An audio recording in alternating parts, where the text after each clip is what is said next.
It is now 6 o'clock. Do we feedback on anybody's computer? If you can just turn it down. It's my volume. So. Okay, and I would like to call the Concord Carlisle Regional School Committee to order. This one, this speaker up here. Is that computer? Oh, it's Alicia's. Sorry, it might be me.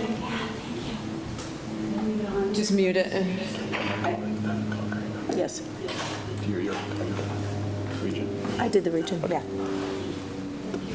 Yes, and I will call the Concord School Committee to order.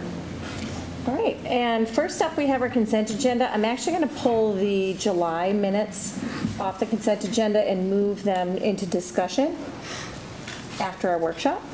And so I'd entertain a motion to approve the consent agenda. I moved So it. moved. Second. All right, all in favor? Aye. All right. And with that, we're really excited tonight to have Alicia Mallon, who is our field rep from the Massachusetts. The grants. That was in the consent agenda. Okay, got it. Yeah. Thank you. Sorry. No, I'm sorry. Alicia Mallon is our Massachusetts Association for School Committees field rep. And I don't think the audience can see him, but Glenn Kuchar, as soon as you speak, the camera will go to you. Glenn Kuchar is the executive director for the Massachusetts Association for School Committees. Welcome. Thank you.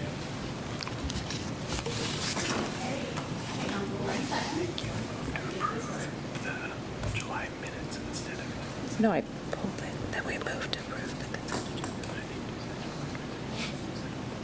You think I did? Fantastic. Oh, and it worked. I love it when it works the first time. Thank you, everyone, for the technical help. So, as Tracy said, my name is Alicia Mallon. I think we've all met in some capacity. Some of you charting the course, some of you in the chair chats, things like that. I am a field director for MASC. I'm in the Northeast, so if you look like above Boston and go like that, that's me. Excuse me.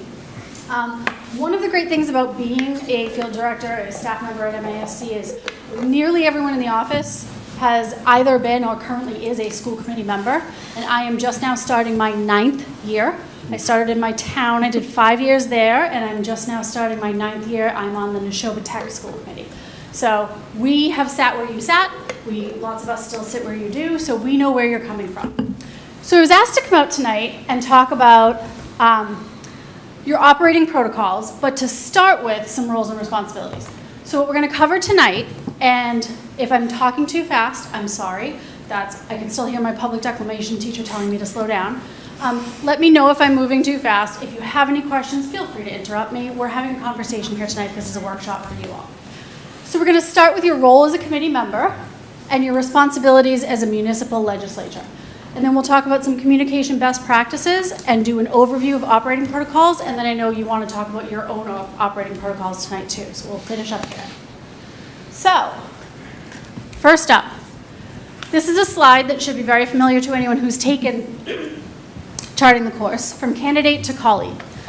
We all have varying reasons that brought us to the table. I can tell you, I was sucked into volunteering because I was doing PTO work, and then I was volunteering for the CPAC. I went to a meeting one day. I have 2 kids. One has an IEP, one has a 504. And I said, hey, do you guys need any help? And they were like, oh, got one. So from the CPAC, I ended up running for school committee. And that was really what brought me to the table, was I wanted to be a voice for special education parents. I wanted to be someone at the table who spoke that language when we were talking about those things. Everyone comes to the table for a different reason. You're all here for whatever reason you pulled those papers and put your name on the ballot, as scary as that was. But now that we're all here, the idea is, as if we're not beating you over the head with the imagery, to row in the same direction. Our ultimate constituency, our actual constituency as school committee members, are people who can't even vote for us, because our actual constituents are the students. And the idea is that we need to make all of our decisions and row in the same direction for all of our students.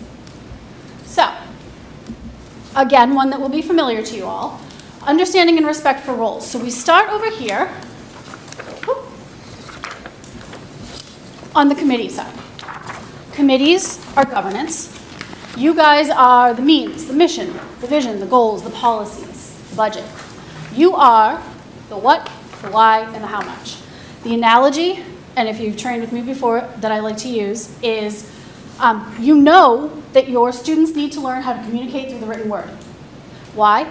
Well, because it's important that they stay commensurate with their peers and they can advance their educations. And you will allot a budget amount to that goal. Keep that in mind. You are the bridge between the community and the superintendent.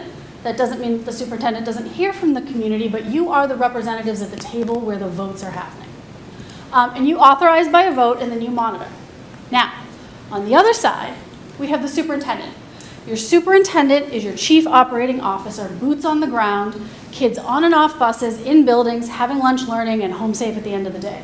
Your superintendent is management. We're your governance, they're management. So superintendents are in charge of the methods. They are strategies, action plans, making sure you're following regulations, making sure that your procedures align with all those policies you passed. They are the how, the who, the when, and the where. So back to the writing implement example, you've told your superintendent, our kids need to learn how to write. It's important for these reasons. Here's $100 to do so. Your superintendent then takes that and says, okay, this is the curriculum frameworks that the state has. These are the curriculum, the books and the worksheets and maybe some online IXL things that we'll use. Who's going to teach this? These are the staff members that I'm hiring and overseeing. When is this going to happen? Well, you know, the Massachusetts curriculum frameworks say this date, this school year. And then the where, what buildings. The superintendent is the physical plant manager as well. So you have authorized by a vote. We're actually going to back up, strike that. Your superintendent is recommending things to you. You are authorizing by a vote. Your superintendent implements, and then you monitor. It really should be a back and forth because it is a movement in concert. And if we do this correctly, hopefully we have the trust and respect of the community and community trust. If you do not have a student in the schools, the functional relationship between the superintendent and the school committee is the only eyes you have on whether or not you have a functional school district. So that's one of the reasons why it's so important for us to come out and do workshops with you all to make sure that you have functional relationships and a really effective school committee. So, understanding and respect for roles. We're actually going to start over here because this is where we all start, as an individual member. How many of you have been on the committee for a year or less? 2? 2 years? Oh no, 3 of you, yeah, sorry. Oh, 3 of them. 2 years or less. 3 years? 4? Anyone going to the distance to 10 years? Oh, no, I'm at 5. 5 years? Okay. There are some committees. My chair has been on my committee for like 11 years. We have term limits here, so it's 2 terms. You are rare in that thing. No, there are some people that have done more than 2 terms, but 2 terms. So as an individual member, you have no individual authority. You can't speak for the committee. You, as an individual member, you have no greater power than any other qualified voter at the table. You will contribute to and you'll communicate the vision, the goals. You're there to ask the critical questions. And you're there to support committee decisions. This tends to be a place where we start getting into the nitty-gritty of, well, what does that mean to ask critical questions and support committee decisions? Nobody gets to the end of the budget season and goes, oh my God, we have so much money, I'm so excited. Nobody, if you have a district like that, I want to know what happened there. There will be decisions that get made by the majority, and that's the point of a school committee. We vote, we're a majority, that you then, as a school committee member, have to support going forward. That doesn't mean that you like the decision. That means that we're not throwing sand in the gears, that we're working all towards rowing in the same direction for the students. Recording stopped. Recording in progress. Okay then. And then we are dedicated to the work on behalf of the students. On the flip side, we have the committee. The only power the committee has is exercised through official action at properly posted meetings. We all know what that is. That's the OML, the open meeting law. Your decisions have to be made in a properly posted meeting that is properly agended, that has a discussion between the committee and then a vote. Do you guys do weighted voting here, or are you just one person, one vote? One person, one vote. God, it's so complicated when it's like, there are some towns where some part of the town gets a weighted vote. It's very weird. One person, one vote, majority rules. And your only power gets exercised in that meeting. You can't walk into a building and say, listen, I just read about this new curriculum, this is what we're doing. Nope. Not a power that an individual has. You govern through policy. Your biggest role in the district is policy. And I don't just mean that policy manual that goes from A to L. Policy is everywhere. Policy is your budget. Your budget is your largest policy document. You fund what you value. Your policies are found reflected in your CBAs and your procedures. Your policies are in your handbooks. They're everywhere. You are also the steward of the financial resources. Now, that doesn't mean that you have to suddenly be a forensic accountant, because I have to tell you, that was one of the most overwhelming things for me when I got on my first committee. And the first warrant I ever signed, and I looked at the zeros that were after it, I was like, are you kidding me? You are the fiscal oversight for the district. That means you receive reports, you ask questions, you support things, you go through the budget process, and you sustain the superintendent school committee relationship. And for the Pee Wee's Playhouse fans, we are the employer of record on all collective bargaining agreements. I swear I'm going to get a sound that makes that noise that Cherry used to make on Pee Wee's Playhouse whenever you repeat the thing. You are, as the committee, the governing body. The superintendent has one employer, the body. The body has one employee, the superintendent. And you can only exercise your official power through those posted meetings. Can I ask you a question? Absolutely. So engaging the community, you Yes. have that as part of the committee responsibility. Does that imply as an individual member you cannot engage the community? No, no, no, it does not. It does not imply that you cannot engage the community. What your role should be when you're talking to the community is listening. You can't promise them anything.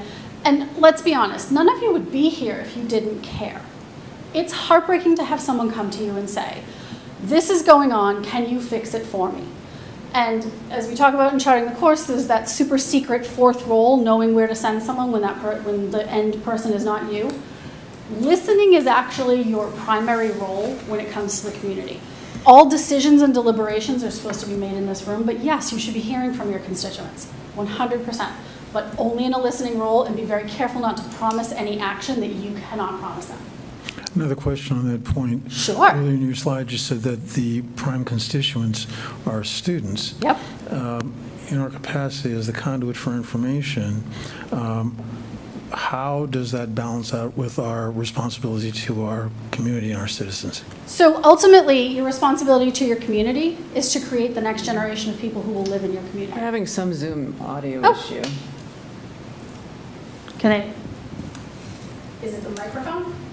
Don't know. I Okay. suspect it's because of that thing that just, where it said it was stopped and. Stop the recording. Okay. Do you want me to hold for a second? 1 second. Okay. Hold for 1 second.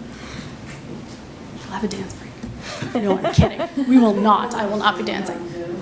They have no sound on Zoom, something's wrong.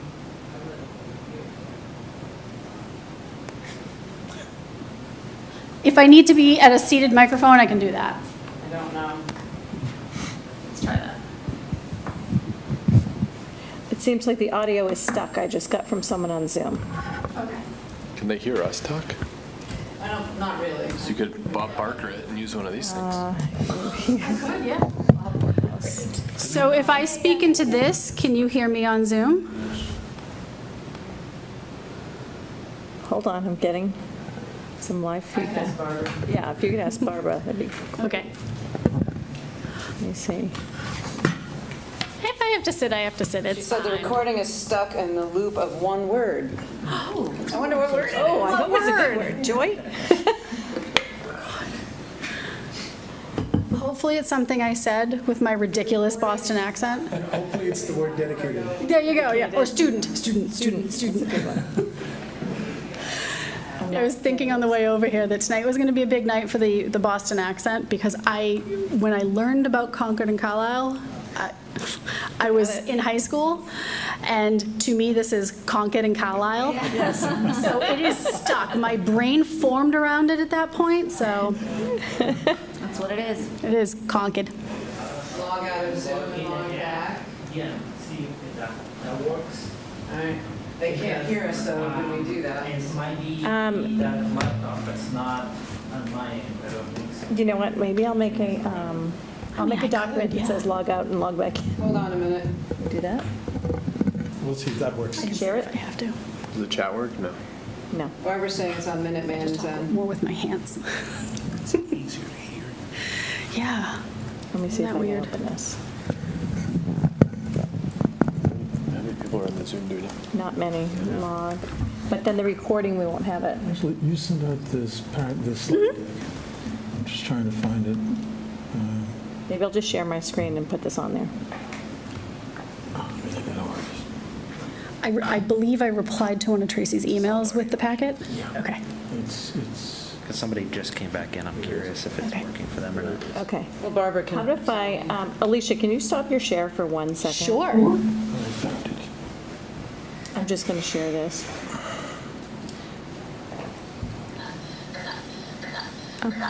that's what they're hearing right now. Okay. Yikes. Okay, someone else is sharing. Okay, let me try this. Sounds like a bullfrog. Yeah. Okay, let's see if this works. Yep, it's on there. On a serious note, since we are always plagued by some AV glitch in this building, is there a possibility we could consider somewhere else?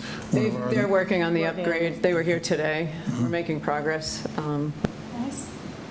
But in the interim, if everybody there's logged out. someplace where we could Host end of the meeting. I think Barbara did that, maybe. Let's Oh, she I'll logged log out. back All in. right. Okay, so Alicia, if you can log back in on yours, and then you can start sharing again, maybe that will.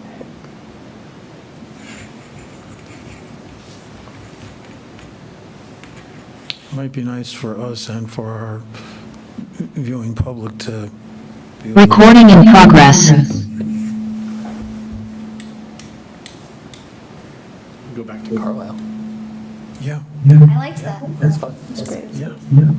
Happy to Happy to have you anytime. To negotiate the Recording in progress. getting up Lowell.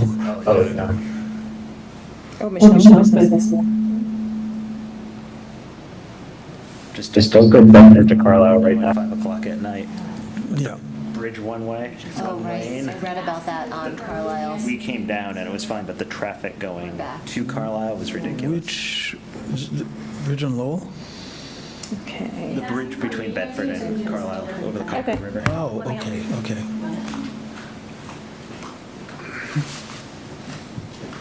Can we have you confirmed with Michelle that she can hear? I'm asking Barbara, He can't sit in his bed. Not for too long. our paid person. Okay, they can hear us. So the logging out worked. Wait, can you just like pull over this cart and use a standing desk? Do you want a standing desk? Or stand and sit and. Okay.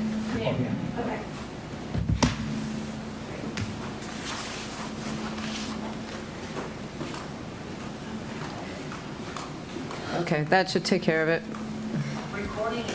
And Alicia, just turn down your volume. I'm gonna promote you, Alicia, hold on.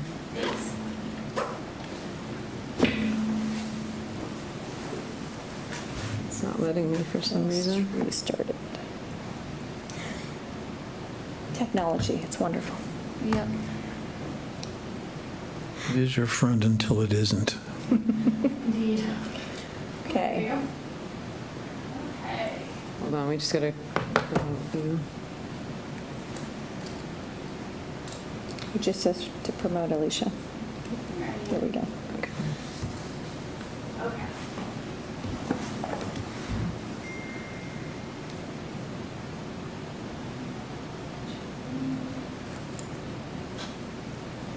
See how Jonathan signs his text now. Rank it. Okay.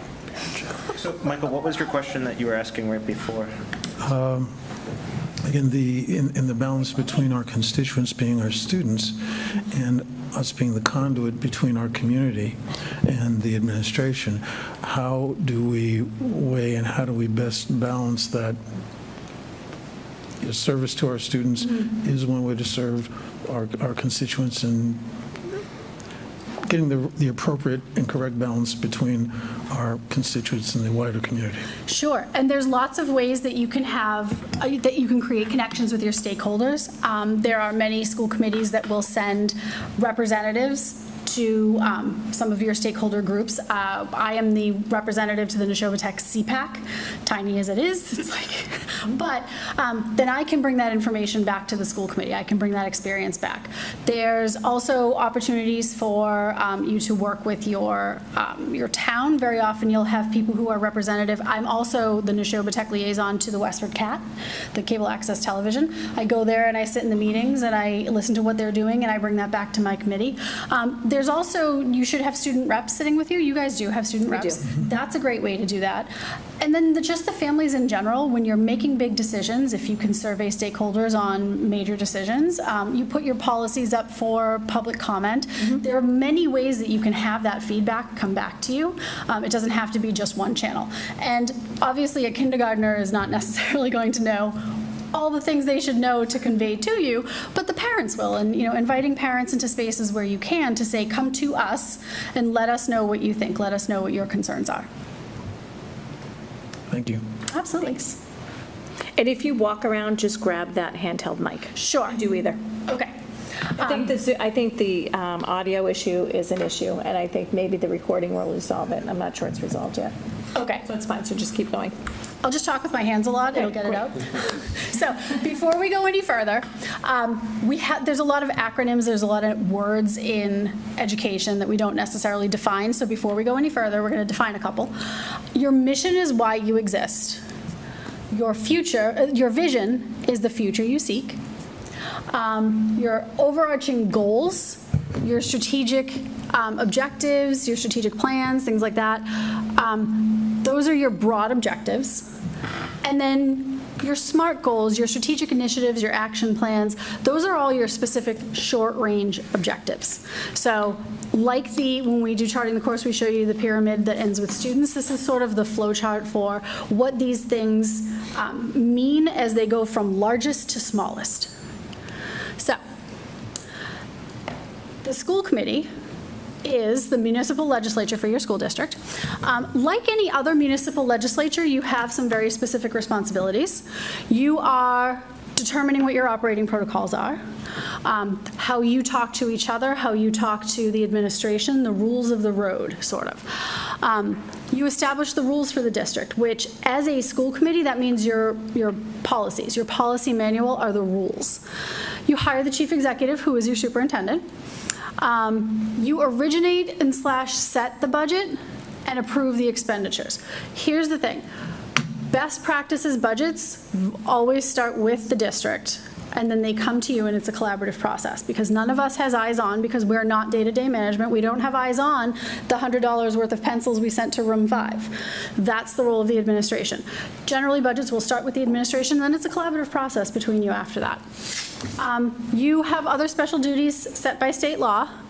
You are a public figure, both legally and in public. You never take the hat off. Even when you do, as I do, I go to the grocery store, I've got a baseball cap on, I don't usually look like myself, I've got big sunglasses, I'm still in public. There will still be people. You are always a school committee member, no matter where you are. Even if you walk into a room and say, I'm not here as, there will always be in the back of people's minds that you're a school committee member, which is why it's so important not to promise things and to listen when you're in those spaces. Your meetings and actions are usually in public with very few exceptions. For school committees, for school committees, that's executive session, and we have those 10 reasons. Everything else has to be done in public. That's why we have the open meeting law. And you maintain the balance of power between the executive and the municipality. You oversee the superintendent, who is your chief executive. And as a group, you go out to your towns and represent the district. So, other duties, including but not limited to, there's always more duties, you serve your constituents. You are here for the students, you are here for the families, you're here to listen, you're here to take everything in and make the best decisions you can possibly make. Can I interrupt for a minute? They still can't hear you, so we're working on it quietly. I don't know. Oh my goodness. Michelle is texting. Michelle is one of our Metco reps, and she's texting. I can't explain why at this point. Actually, it's not the stuff in this room. It's something else. Oh yeah, because we're all on different mics now. Because I'm on a different mic now. Okay. Court says apparently the problem's on our end. I can't. I don't know what it is unless it's. I don't know. But the recording should be good, so people could watch it after. We're hoping that this is. I don't want to promise anything at the moment. Should I record it as a voice memo? It is, yeah. And you're zoomed in? Yes, I'm presenting to Zoom. Speaking to your computer? I don't know if I can. Let's try that. You're going to get feedback when you unmute. It'll go with feedback. Yeah, you'll get feedback. And this is all working. Not so volume, it's but something through the Zoom, which might usually, sometimes it's a Minuteman live stream Okay. connection on that. So Lori, why don't you just keep working on that, and we'll just keep going. Okay. Okay. Absolutely. All of this will be available in document form, and any supporting documents that we use tonight, I will definitely send to everyone so that you can make sure that it's put in packets. So you have limited additional hiring responsibilities. When we talk to you at Charting the Course, we talk about the finance director, the legal counsel, school nurse, Special education director, and if you have one, a truancy officer, an attendance officer. Not every district has one, but if you did, you would have advise and consent on those positions. You are part of the goal setting and the strategic planning. You are supposed to approve all of the goals for the district. You approve your goals, the superintendent's goals, and if there are any overarching goals for the district. Sometimes that's in a district improvement plan. Some people call it a strategic plan. You review the school improvement plans, but you don't actually approve them, so each building should have their own school improvement plan. They should come before you for an item where you discuss them, but you don't approve those. The superintendent has purview over those. And those should inform the strategic plan of the district as well. And then again, you retain a legal counsel, and the legal counsel works for the school committee, not the district. Very often, the legal counsel will operate with the district and advise the district, but you are the actual employer of record for the legal counsel. So, more other duties, including but not limited to, you have approval of handbooks. That's any 9 to 12 handbook or a handbook that has disciplinary action in it, that it comes to you for approval. You approve the schedule of fees. You approve all grants and gifts and donations that come to the district. Any money that comes to you that will be spent in your district needs to be approved by you. Now, some people get a little panicky when I say you have to approve all grants, but I accidentally entered a phone call on my wrist. Technology. And it was my dad. Hi, Dad. So you approve. No, he's telling me he can't hear me on the Zoom. So you approve all grants, but that doesn't necessarily mean they come to you as standalone things. Through the budget process, you're going to see a lot of your grants that are Title I grants, Title III grants. Those will come through the actual budget process. So you don't need to expect those to just stand alone and be approved. They're part of that process.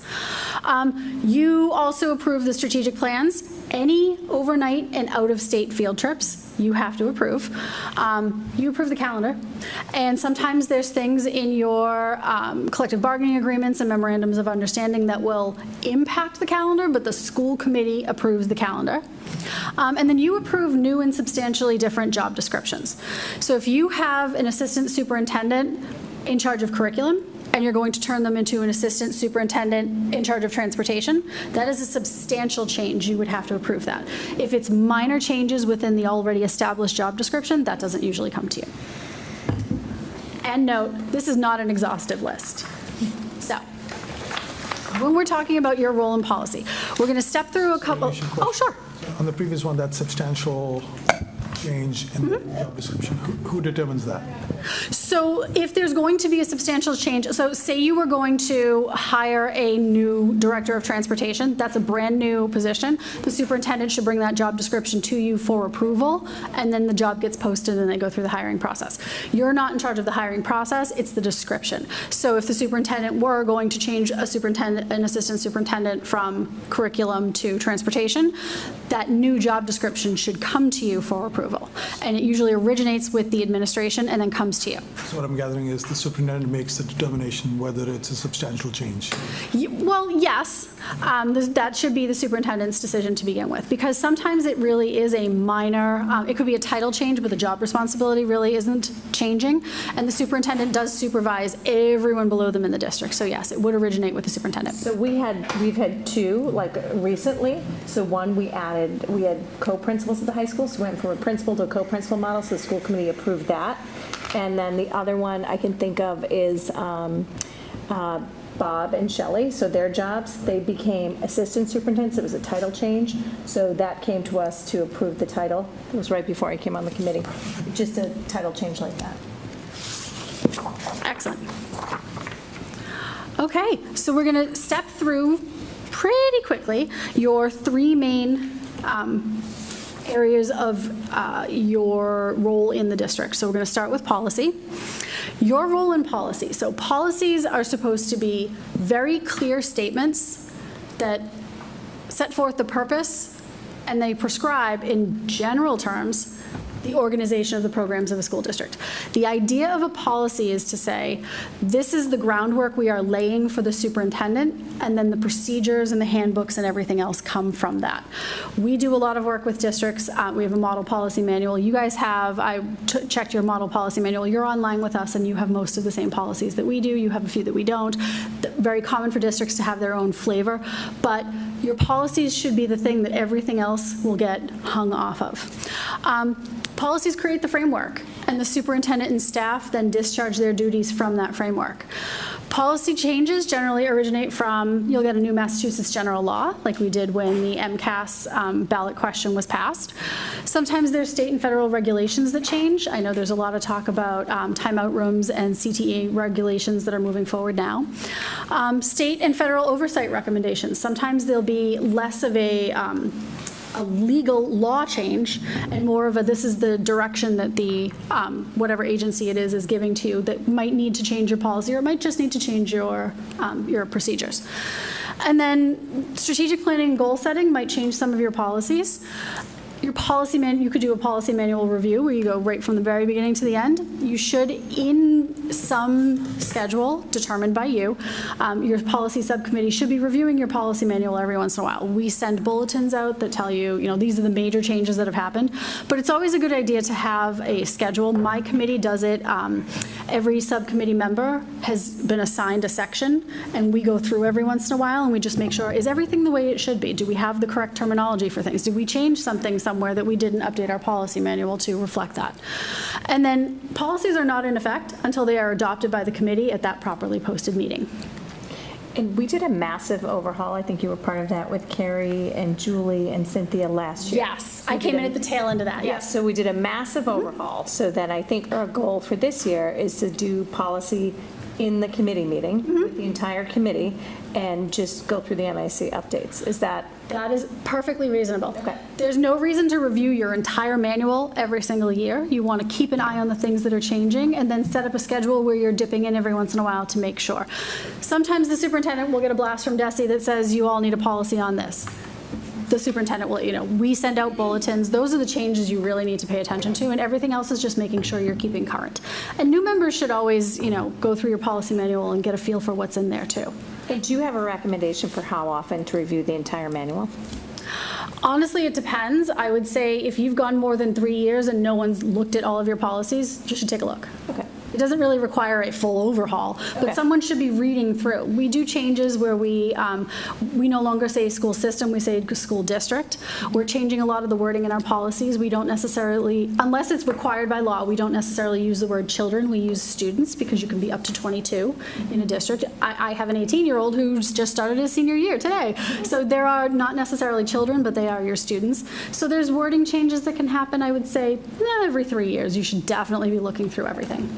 Tracy, I think I shared in Carlisle, we look at a third of the policies every year. So it's just constantly revolving through. In your experience, is that something that's codified, or if you look over your experience, Mass's experience in the Commonwealth, It's 3 years. It is a best practices that I personally would suggest as someone who does policy for a living. There's no law that says how often you have to review your policy manual. It's just you should be, and especially for very small districts, that could even extend a little further out because it's hard to staff subcommittee meetings when you have a very small board, so it may take a little bit longer. It's a best practice, not a law. Okay, thank you. I have to say I really liked the, just sit down and get it all done. Yeah. Because then it's not every year we're I mean, I think that's probably a smarter way. But it just Less daunting. Getting it done was so gratifying. Absolutely. And then you just have to update it for a while. So when it comes to the budget, and that's your second major role, two things are true at the same time. The fiscal oversight of the district is the role of the school committee. Ultimately, you are responsible for the budget. That is it stops with you. And money is one of the authorities of the committee. However, the day-to-day management of that budget belongs to the superintendent. So the example I like to give is when we start talking about you have to approve transfers. If your superintendent is going to turn a bus route into a kindergarten teacher, you've left the cost center and the school committee needs to approve it. If the superintendent is going to turn 2 kindergarten teachers into 1 kindergarten teacher and 1 first grade teacher because you've had enrollment changes, that's within the superintendent's purview. So the oversight of the budget as a whole belongs to the committee. The day-to-day operations belong to the superintendent. And let's be honest, that's what you hired the superintendent to do. Yes? Functional question, we got payrolls this afternoon. Just perhaps more for us newbies to figure out when we're looking at both warrants and payrolls, what are we looking at? What are we looking for? I know, Brian and Andrew are the signatories, but just so we understand. So even if you have assigned signatories, it's always still your responsibility to be familiar with the warrants. My committee happens to have a warrant subcommittee, and the signatory is there, and they bring it to us, so that work mostly gets done there. What you're looking for is, again, you don't have to be a forensic accountant. What you're looking for is, oh, this is a very large line item. That relates back to the curriculum we just adopted. We know that that's what that is. Are things going out on time? Are we seeing, excuse me, are we seeing late fees coming in? Are we seeing expenditures that we have no idea that they were coming? You can ask those questions, and the school business official should be able to answer them for you, but you don't need to go through with a fine-tooth comb and count every penny. The idea is that you are responsible for them, but you have hired the chief executive who then supervises their staff, and their staff is responsible for it. And then they report to you. There are annual budget reports, cost center transfers, you're signing the warrants, things like that. That's your oversight role. So the thing that I would be looking at is just a high-level overview of when you get that spreadsheet, that means this means that. When you're looking at this relates to that, things like that. Yeah, absolutely. Yeah, and what I would say is once you've reviewed them for a while, you start to become even more, especially on the accounts payable side. You're seeing these same vendors again and again. Just we had 3 or 4 now, and I say, oh yeah, I know who that is and who that is. Just getting an understanding of it. It is, sometimes it's a completely different language, and I always joke, I'm not really joking, I don't do math in public. Budget has never been the love that brought me to the table. Policy is what brought me to the table. It can be very overwhelming, but again, there's oversight and there's room for questions and things like that. So again, your role in budget is to familiarize yourself with school finance. You don't need to, as one of our staff members did, go to Masbo School, but you should understand how Chapter 70 funding works, what it looks like when it comes to your town, what town meeting looks like, that whole process. You want to make sure that your policy manual has up-to-date fiscal policies. Sometimes there's a blast that comes out from the state that changes a purchasing threshold. Sometimes there's something that comes out from DESE that says, hey, everyone needs to go in and update this on student activity accounts. You just want to make sure that your policies are up to date. Procedures, financial procedures in your buildings, the state is overseeing those And I can tell you right now, if you're doing something wrong, the state tells you you're doing something wrong. So you don't necessarily need to worry about the procedures. You just need to make sure your policy manual is up to date. Because again, the policy manual is going to be what the procedures hang off of. Again, you approve all grants, gifts, and donations. You work with the superintendent to create the final budget proposal. You advocate for effective funding levels, both at the state and the your local town meeting. Do you guys have open town meeting or representative town meeting? Open. Us too. It's wild. It is honestly one of the purest forms of democracy on the planet, but it's always like, whoa, this is a lot. So then you also monitor, you ensure accuracy, you make sure you're, if there are cost center transfers, that comes to you. And again, you sign the warrants and you keep an eye on the warrants.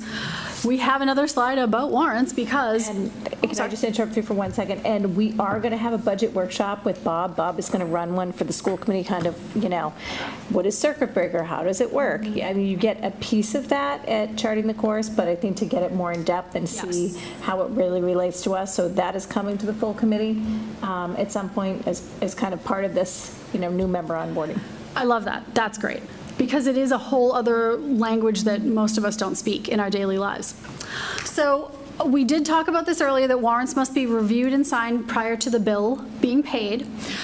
There's a lot of questions about warrants will very often come to a school committee on a consent agenda, and people are wondering, am I signing first or am I approving? You're not necessarily approving. The signature is what approves the warrant, and then the school committee is noticed very often through a consent agenda because it's just a lot faster to do it that way.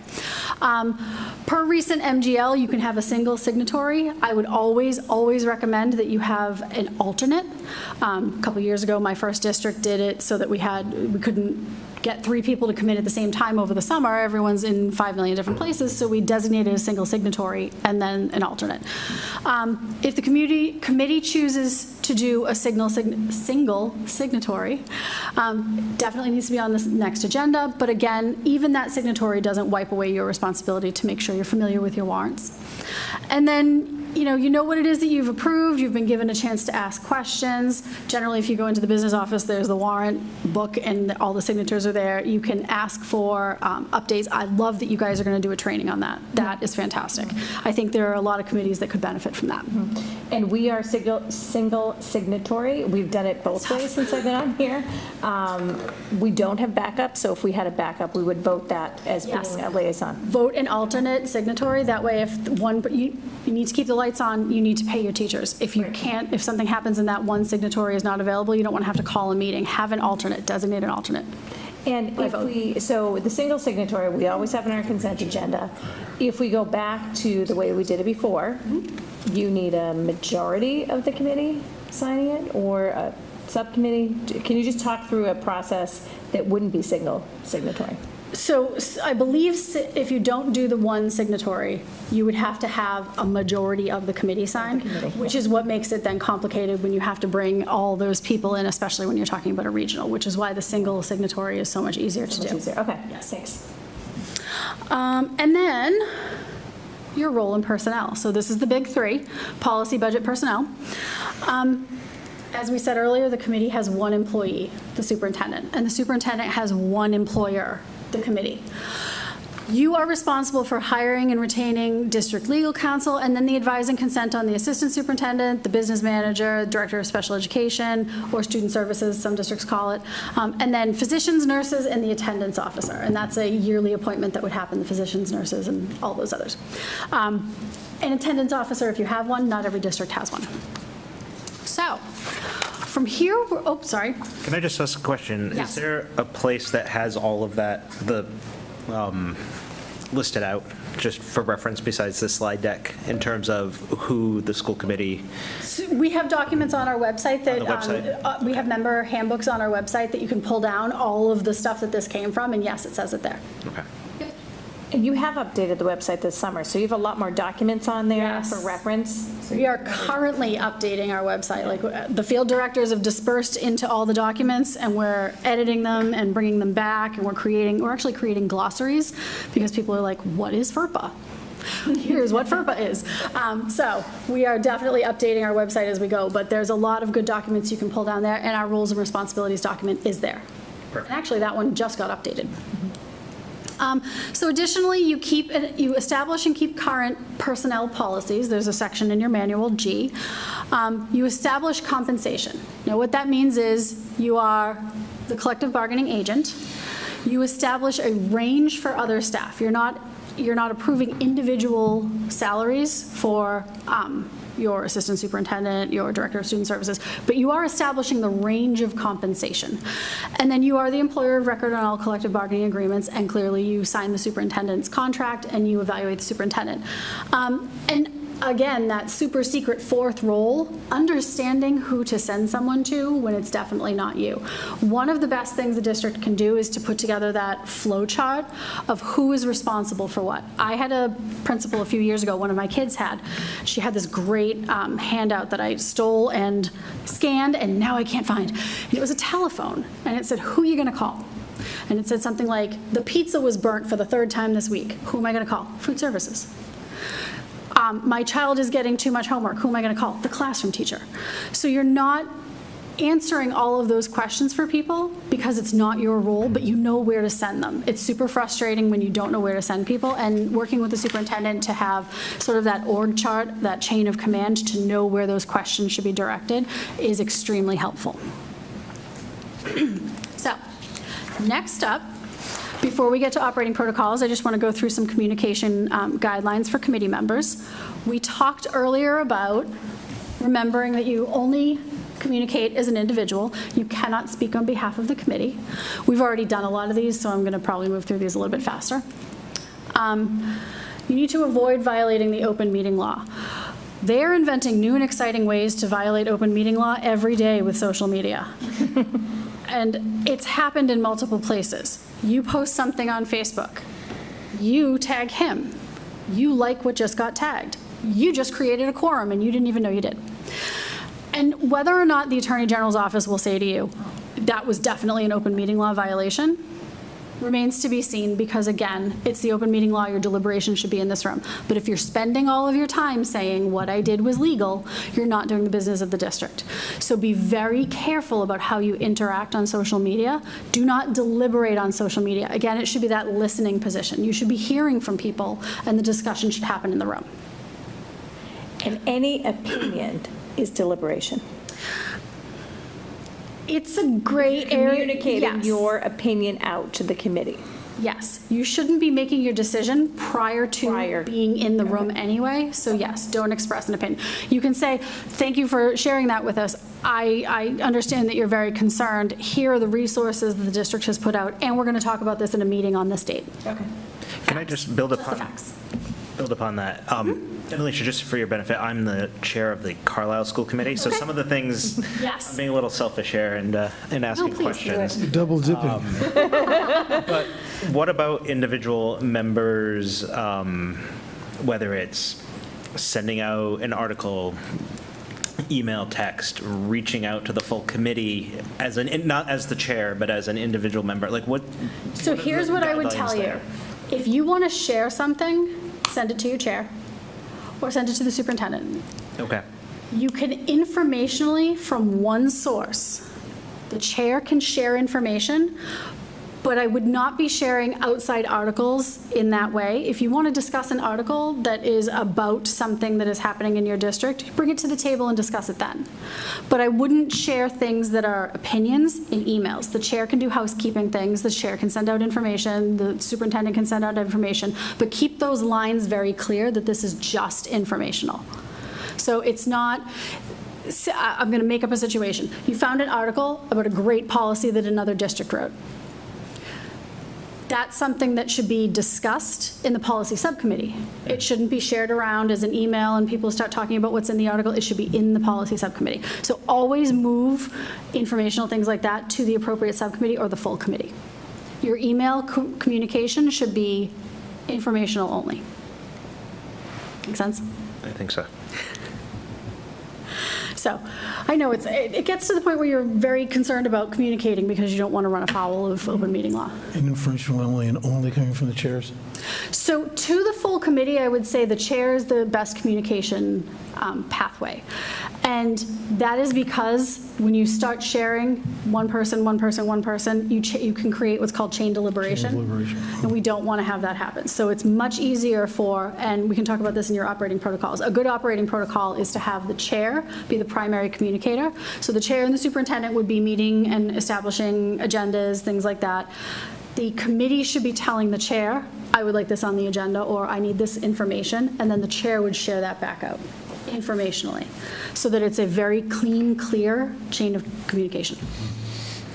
So as the chair of the Carlisle School Committee, I can send information out. As a lowly vice chair, I should be going to Tracy and letting Tracy send it out. Here's the deal. Whatever your operating protocols say. Whatever your operating protocols say. Yeah. Because the chair should be the spokesperson for the committee, and the superintendent is the spokesperson for the district. Yeah. But it should be in your operating protocols. Make that clear in your operating protocols that that's how you're going to communicate. So, keeping your deliberations within the meeting. And your decisions, that last one there, your decision should be made as a result of the meeting deliberation. There are many times that we've all done this. You get to the table and you hear something you didn't know. Now, it might not change your vote that night, but it definitely informs you for what's going forward. So make sure your deliberations are happening at the table. And you make your decisions within the meeting. Information is gathered. We prepare, we read our packets, we bring it to the table.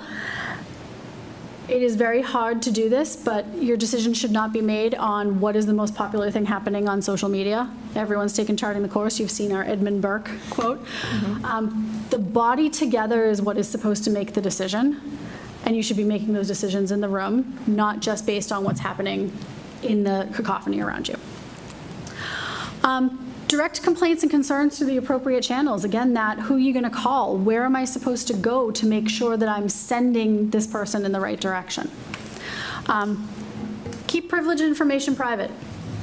And that doesn't just mean executive session, though, yes, executive session. But there will be information that happens in executive session that you need to make sure that you keep privileged information quiet. Sometimes you'll hear something. Someone will come to you with a complaint. We sometimes have someone who comes to you and wants to talk to you about their individual child. Staff, students, they all have privacy laws that cover them. You should be keeping any privileged information privileged and directing people to the right source. And then again, keeping executive session within executive session. So, next up, a very brief overview on operating protocols, and then we can get into your operating protocols and what you all would like to work on tonight. So, operating protocols. Can I just tell you that my first committee did not have operating protocols until after we hired a new superintendent and Dorothy Presser came out and she did an operating protocols workshop with us. It was groundbreaking, because we had never sat in a room with each other and said, this is how we're going to communicate with each other. This is the structure of how we're going to do this. And communication got so much better from there on out. Operating protocols are your ground rules. They're your rules of the road. You should be revising them every year. Every summer you should get together. You guys elect in the spring, right? Mm-hmm. We elect in the spring, and in our protocols, it says at the last meeting, this is one of our protocols, school committee will review and revise its protocols as needed as part of the committee's self-reflection and self-eval each year. So we probably should have done it with our self-eval when we did it, but we're doing it tonight. But you know what? Doing it once a year is great. And here's the thing. Committee self-evaluation and committee goals. I very often tell my committees you should be aligning your goal evaluation to the superintendent goal evaluation cycle, so that you're doing that mid-cycle check-in and that end check-in to set the next set of goals. Align that to the superintendent cycle. So are you on a 2-year or a 1-year cycle? You can align your operating protocol review to a 2-year cycle if you want, because it would be part of your goal process. But it should be regularly reviewed. And once you review it, everyone votes on it, you make a big deal about it, you post it everywhere, you check in with each other. So it is definitely a document that you can use for self-evaluation. Are we doing what we said we would? Are we communicating the way we said we would? Operating protocols are not there to stifle dissent or disagreement. Done right, operating protocols will actually make discussion easier. They're not a way to suppress free speech, and they're not a way for the majority to control the minority. They're also not a way to control information. part of what your operating protocol should include is how the committee gets their information. I've seen some really great operating protocols that talk about when packets are posted, when agendas are set, things like that, and it helps the committee get the information in a timely manner, much more efficiently. And they're not a way to limit communication beyond your limits of open meeting law. They should be a statement of purpose. Very often, you can start with, we believe as a committee that our responsibility is to the students, and then you start listing your protocols. They are how you conduct business. Very often operating protocols will include things like, this is how you get things on the agenda. This is when the agenda setting meetings happen. This is when the packets will be posted. They should include a scope of your responsibilities. There are things that the community might want to bring to you that are not your responsibility. Understanding what those are and where to send them should be part of your operating protocols. Very often operating protocols will include standards of conduct. Baseline, we speak to each other respectfully. Everyone gets to be heard once around the table before anyone else speaks again. That's generally a Robert's rules. And then staying on track. How do we stay on track? How do we make sure that we check in with each other, that we're doing what we need to be doing? Considerations around communication pathways. And we're getting into emails to the committee or to individual members. There will be times where you get the blast email that goes to all of you, and you're trying to figure out how you respond to the public to give them the information they need without getting 9 emails back to one person. In operating protocols, you can establish that the chair can respond on behalf of the committee with the factual information. Thank you for your for sharing your concerns with us. Here's the information that you need. This is when we're meeting on it. You can, in your operating protocols, designate the chair to do that for the committee. That doesn't mean that you can't answer someone directly, but it just means that you, as a committee, have decided that when you get an email to all of you, that we don't start that horrible reply all chain, that we get the information to the person that they're looking for. And then if you want to answer on your own behalf, you can totally do that too. The social media posts, being very clear to understand what the district gets to post and what is not district, and keeping separate your personal postings and posts about the community, about the committee. There is a member in Westford who does this fantastically. Valerie. Very good. She's like the model for how to do social media as a school committee member. She puts out a summary of a meeting on her Facebook school committee page, her Valerie Young for Westford. It says it's only her posting. She's not speaking for the committee. She speaks for no other member. She doesn't speak for the district. Here's a recap of what happened in the meeting. Factual, done. She doesn't get into a back and forth. She's just posting. If you wanted to do that, you could. I would recommend you keep your own personal social media separate from any social media you might have as a committee member, because we don't want to get into that gray area where you start expressing opinions and then someone comes back and says, I think you're deliberating. Because again, we don't want to spend time saying, I was not doing something illegal. We want to do the business of the district. And then remembering your board member role in public when you're talking about social media and communication. You're always going to be a board member. I walked into my kids' school this morning. I had a baseball cap on. I was in workout gear. I walked in the room. Mrs.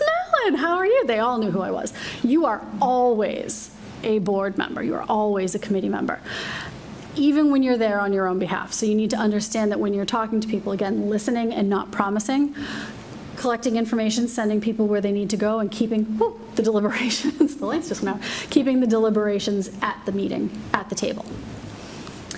All right, so your operating protocols. Follow-up question on that. I have emailed with Valerie, but I've never seen her social media. Is she the chair? She is the vice chair this year because she ran out her her term limit on being chair. She's the vice chair this year. And is she still doing the social media, or was that as chair? No, that was her own personal, herself as Valerie posting. She was not posting on behalf of the committee, and she made it very clear. There's literally a statement at the top of every post that says, I do not speak for the committee, I do not speak for the district. This is just a recap. So do you want me to share ours on the screen? I actually have them. I can share them if you want. Yep. Great. Perfect. Okay. And this was a process we kind of undertook with Dorothy.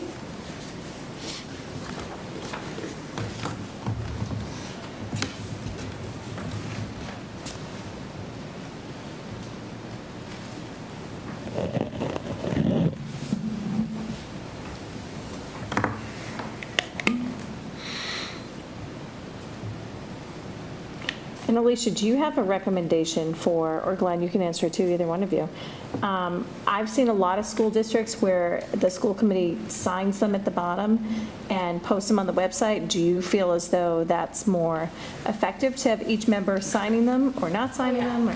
When you're done with your operating protocols, make a big deal about it. Vote to approve them. Everyone signs it, the superintendent signs it, because it's the rules of the road for all of you. Post it on your website.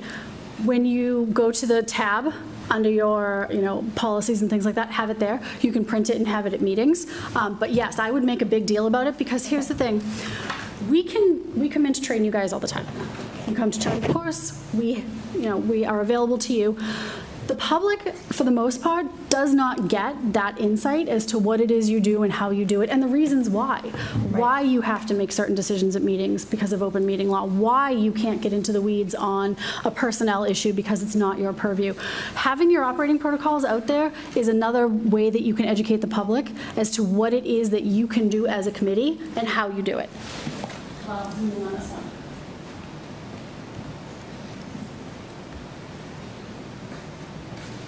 And I do have this in the Google Drive, and I can make changes live. Are we voting on this tonight? Is that the goal? The goal was to vote on it tonight, because we've had them since, I think, the spring. If you're going to live edit, then maybe you should share. I can live edit for you, or you can share and live edit. It doesn't, what's easier for you? Do you want me to share and live edit? Sure. Yeah. Let's have you share and live edit. Okay. All right, so let me stop sharing. Sorry. Technology is wonderful and complicated. When it works. Yes. It's terrible and complicated when it doesn't. Okay.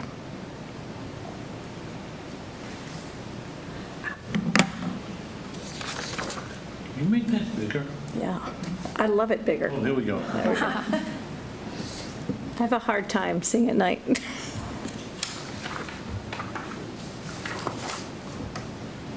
Okay. Now, do you want to take us through these one by one, or? Sure. It's up to you. Let's go through them one by one. So let's start with your statement of purpose. I think you have an excellent statement of purpose here. Given what we just talked about, does anyone want to add or subtract or maybe edit the statement of purpose? Or does everyone feel comfortable with it as it is? So something that you said actually hit me, that our students aren't listed in our statement of purpose in the protocols. Okay. I'm not sure where we want to put that, but.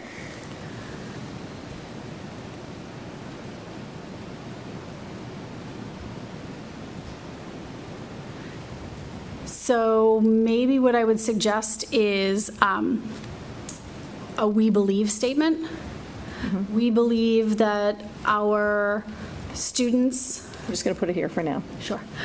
We believe that our students are at the center, should be at the center of every decision we make. To that end, we will work within these operating protocols to provide the most support in the most efficient way. You should never do math in public, never edit in public. Provide the most support for our district.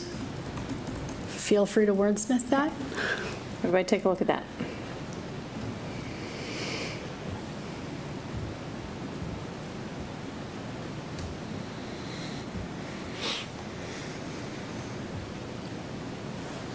It's good to me. Any edits or changes? All good. All good? Okay. All good. So your next one is about the primary responsibility to advocate for the needs and interests of all students in the district. That's fantastic. I think you're on point with your number one. Does anyone have any edits there? I do not. No? No edits? Anyone? No. No? Okay. Your next one, number two, I would recommend that instead of saying to set a positive tone, maybe to model appropriate behavior. Because you can disagree appropriately And not everything has to be positive, but you can still have disagreement is the uncomfortable place where we live where actual change happens. So I think modeling appropriate behavior allows for that rather than saying everyone's just going to smile. Great. Does everyone agree with that? Yes. Okay. Good with that. Excellent. So I'm going to take this out. I was just editing our operating protocols document, so that's why that was in my head. It was one of our I don't edits. know what's happening there. I think I have to.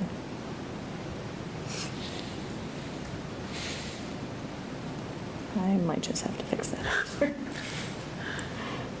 I don't know what's happening there. I'll fix that I after. like underlined a space, that was so I weird. will just fix that after. Okay. So then number 3, we'll agree upon up to 4 annual SMART goals. I think that's great. Do you want to assess the collective progress once a quarter, or do you want to establish the review process more in line with the superintendent's evaluation cycle? So this is where, so we evaluate Lori every 2 years. But what we talked about at our last meeting, Lori presented her goals, and so what we're going to do throughout this year is she's going to update us and give us evidence towards her goals, and we're going to do it kind of on a timeline. So I guess I would like to do it, throughout the year, so it's not just, all at the end or all in the middle, just, and so maybe that is quarterly, or maybe it's, 3 times a year. I think we have to think about how often we want to do that. But this is about when we're looking at our own goals, right? Yes, Not yes. I like it, but I don't believe we set SMART goals this year. We did more like high-level goals, right? We did more high-level So we could goals. just change we'll just set annual goals. What's the problem with changing from SMART goals? Because they give you something that's, you recognize you can measure and use that to scout your performance. I think those might be more helpful, more beneficial for us to track how we go and to show that to our community. And I mean, we did that last year. I did like that. I thought Julie's template was really strong. Have you already adopted the goals for this year? No. I saw the document, but, okay. Do you have any feedback on our document? So I think adding the SMART metrics is a really good way to go there. I can send you all a version of a set of district's goals. I think it's Tewksbury, where they have what their goal is, and then underneath it, they list the why, and then they list what the action steps are. So it's the SMART goal model where you can see what achieving the goal actually looks like and what the check-in points will be. So I would say your goals are good, maybe just give a little bit more information on what it looks like as you start to enact those goals. Not every end goal is going to end up with we hit the finish line, we're good, but there should be some sort of metric of progress that you've agreed If we have upon. time, can we edit it with Alicia? Yeah, I think that'd be great. If we could do it all, it'd be great. Do we need to help solve an identified challenge or issue? Say that again? Oh, I think that's a good point. That helps solve an identified challenge or issue. SMART goals. So why don't we just take this part out to address an opportunity for enhanced student achievement? Or just period. Just 4 SMART goals. Even. Just 4 goals, yeah. Okay. Because we already set our belief statement. So take that whole sentence out? Take all this out? Yep. Yes? Okay. Ooh. Ooh, boy. Oh, no. Don't you love it when the Sorry, that's formatting so goes sideways? embarrassing. Okay, sorry. I'm going to have to fix, boy. I'll fix this after. Yes, absolutely. We all spend a lot of time yelling, why did you tab? Oh, no, sorry. Okay. No, it's not you. All right, so 3 looks good? I guess my only question is once a quarter frequently enough when? Last year, we had a monthly grid, and Julie was keeping us really on track, and she did a red, yellow, green? Just red and green. On Red and track, green. off track. On track, off track. Yes. Do you have any recommendation, monthly versus quarterly? If you're doing it monthly, are you perhaps eating up agenda time and creating really long, you're having the conversation more frequently, but are you having efficient conversations? If you check in too frequently, I know that sounds weird, but if you check in too frequently, has any progress actually been made?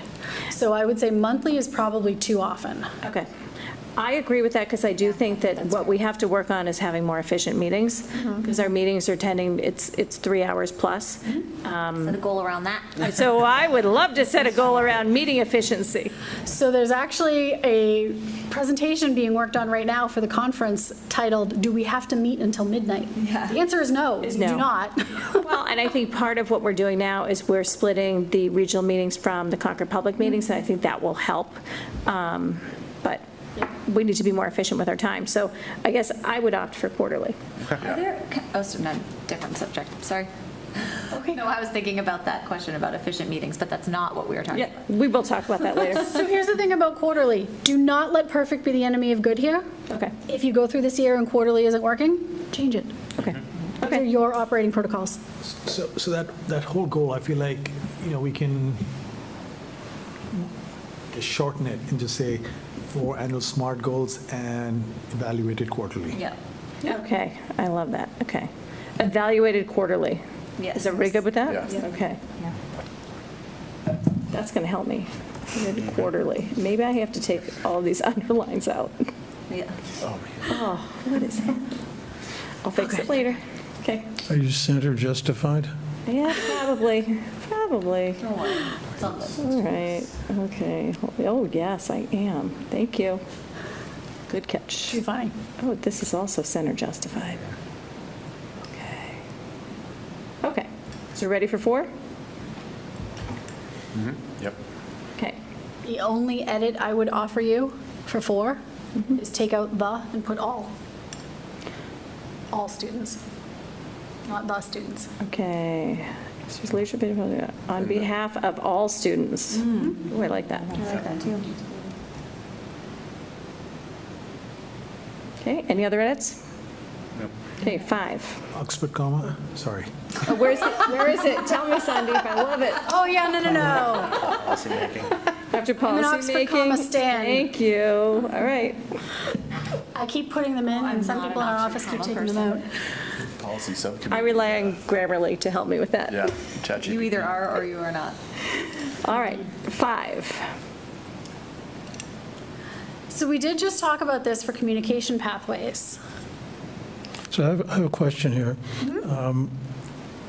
I certainly understand and agree with the passing information requests, reports, or requests for data to the chairs or the appropriate personnel, but there's certainly sometimes, for instance, when I was chief of department, in my relationship with the chief of the Department of Surgery, there were times it wouldn't work for our working relationship if I only spoke to him through the practice manager. There were some issues, some concerns, some problems that need to be transmitted directly. Now, understanding and complaints, and there's a way to point people to the right person, but when there are issues in terms of function, serious issues that Dr. Hunter wants to know, or serious issues that she wants to bring to me, there ought to be a way. This shouldn't be, I would like just some clarity that this doesn't prevent that type of communication, understanding that we would. I would say you should endeavor to stay to those communication pathways. The idea here is not that we are putting up a wall between the superintendent and the members. The idea here is that the director of student services doesn't get 5 emails all asking for the exact same thing, and the superintendent's already gone to them and asked them, and now there's 6 emails floating around. That's what we're trying to avoid here. We're not trying to avoid communication. We're trying to make sure our communication is efficient. So it's not precluding you from emailing the superintendent. It's just saying that the majority of your requests should be channeled through. So I'd say you can add the majority. I lost where it was. We'll channel the majority of their questions. Well, and like, we don't go directly to staff either. Like, we wouldn't send an email to a staff member. Right. So I think that's what we're trying to avoid in this one. Yes. Like, if I had a question on, I don't know, high school biology, I'm not going to email the department chair like, hey, are you doing this in your class? I don't know what the, I don't even know what they're doing in high school biology anymore. I know what even is. Question on reality, if I get a question from a citizen on what a current curriculum is appropriate to contact the assistant superintendent of teaching and learning just to ask. So this is how I read that. Well, you answer it. So here's what I would say. You say to that citizen, this is where you go to get that information, and then you heads up the chair, hey, I had this question. The idea is that you want to leave the everyday actions, the everyday management of the district in the hands of the superintendent, and you have to trust that the superintendent is doing their job. If you hear back from that person that it's 3 weeks later and they haven't heard from anyone, by all means, then email the superintendent. But the idea is to send them where they can get the information, and then follow up with the chair and say, hey, I sent someone in that direction. Let me know if you have any more questions. So it doesn't preclude you from also getting the information, but you do want to leave that everyday management in the hands of the administration. And we don't want to clog everyone's inboxes. Makes sense. Okay, any other, were we making a change on 5? Channel the question there. You had froze the word, Ashley. I proposed the word majority. Majority. And where would you put Channel that? the majority of their their questions. Channel the majority of their questions. So add it right here? Because there will also be times where, a subcommittee is working on something and they might need something directly, or there's an administration person sitting at the table with you. We don't want to then go, okay, I'm going to leave the table and go email it. We don't want that. We just want efficient communication. Or even like when we start discussing the budget, if people have questions, because this is going to be new to a lot of you, we could gather all of the questions in one spot, and then everybody gets the answer to the questions and sees the questions that are being asked. Yep. Okay. Instead of the majority, is it better to say whenever possible? Oh, yeah. That's good wording. Will, No. okay, I'm going to try this. Or as much as possible. A lot of 7 people. Well, I know. I know. That's why. I think I think it matters because if it's actually 9 of us, so it's not 7, it's 9 of us. If 9 people have a question, it's like, oh, Lori, I have one more question. Oh, Lori, I have one more question. I mean, I even find myself sometimes like, I don't want to send one more question right now. So I don't know, I think it's more for efficiency. I like the majority, and I think just as a practice, know that your questions are always going to get answered. So I actually don't like the word majority. You don't like the word majority, okay. No, because I think that's putting an arbitrary standard, right? Because Too subjective. I'll ask 5 questions through the chair and then ask her 4 questions. That's not really helping, right? Okay, all right, that's fair. I think I prefer the language the way it was. Okay. So channel their questions through the chair. Like that? Yeah, but then, Brian, you had some point about... I mean, I was only suggesting whenever possible, just your example, if it's a subcommittee working and it would just be a bottleneck. Yes, Yeah. to the extent possible or something like that. Still, the flavor of my concern was not, for instance, subcommittee budget issues, those things that could actually channel through the chairs and get one question. There are as yet to be undetermined things that can happen that could call for a direct interaction that need not be delayed or filtered. And again, in my work experience, there was a mechanism to do that, and all adults around the table understand that the intent is not to burden, but the intent is to have that freedom of communication. And I can accept this, but I would like some clarity in it to know that that fashion of communication is not being squelched. And this could be conceived to do that, so. I have a question. I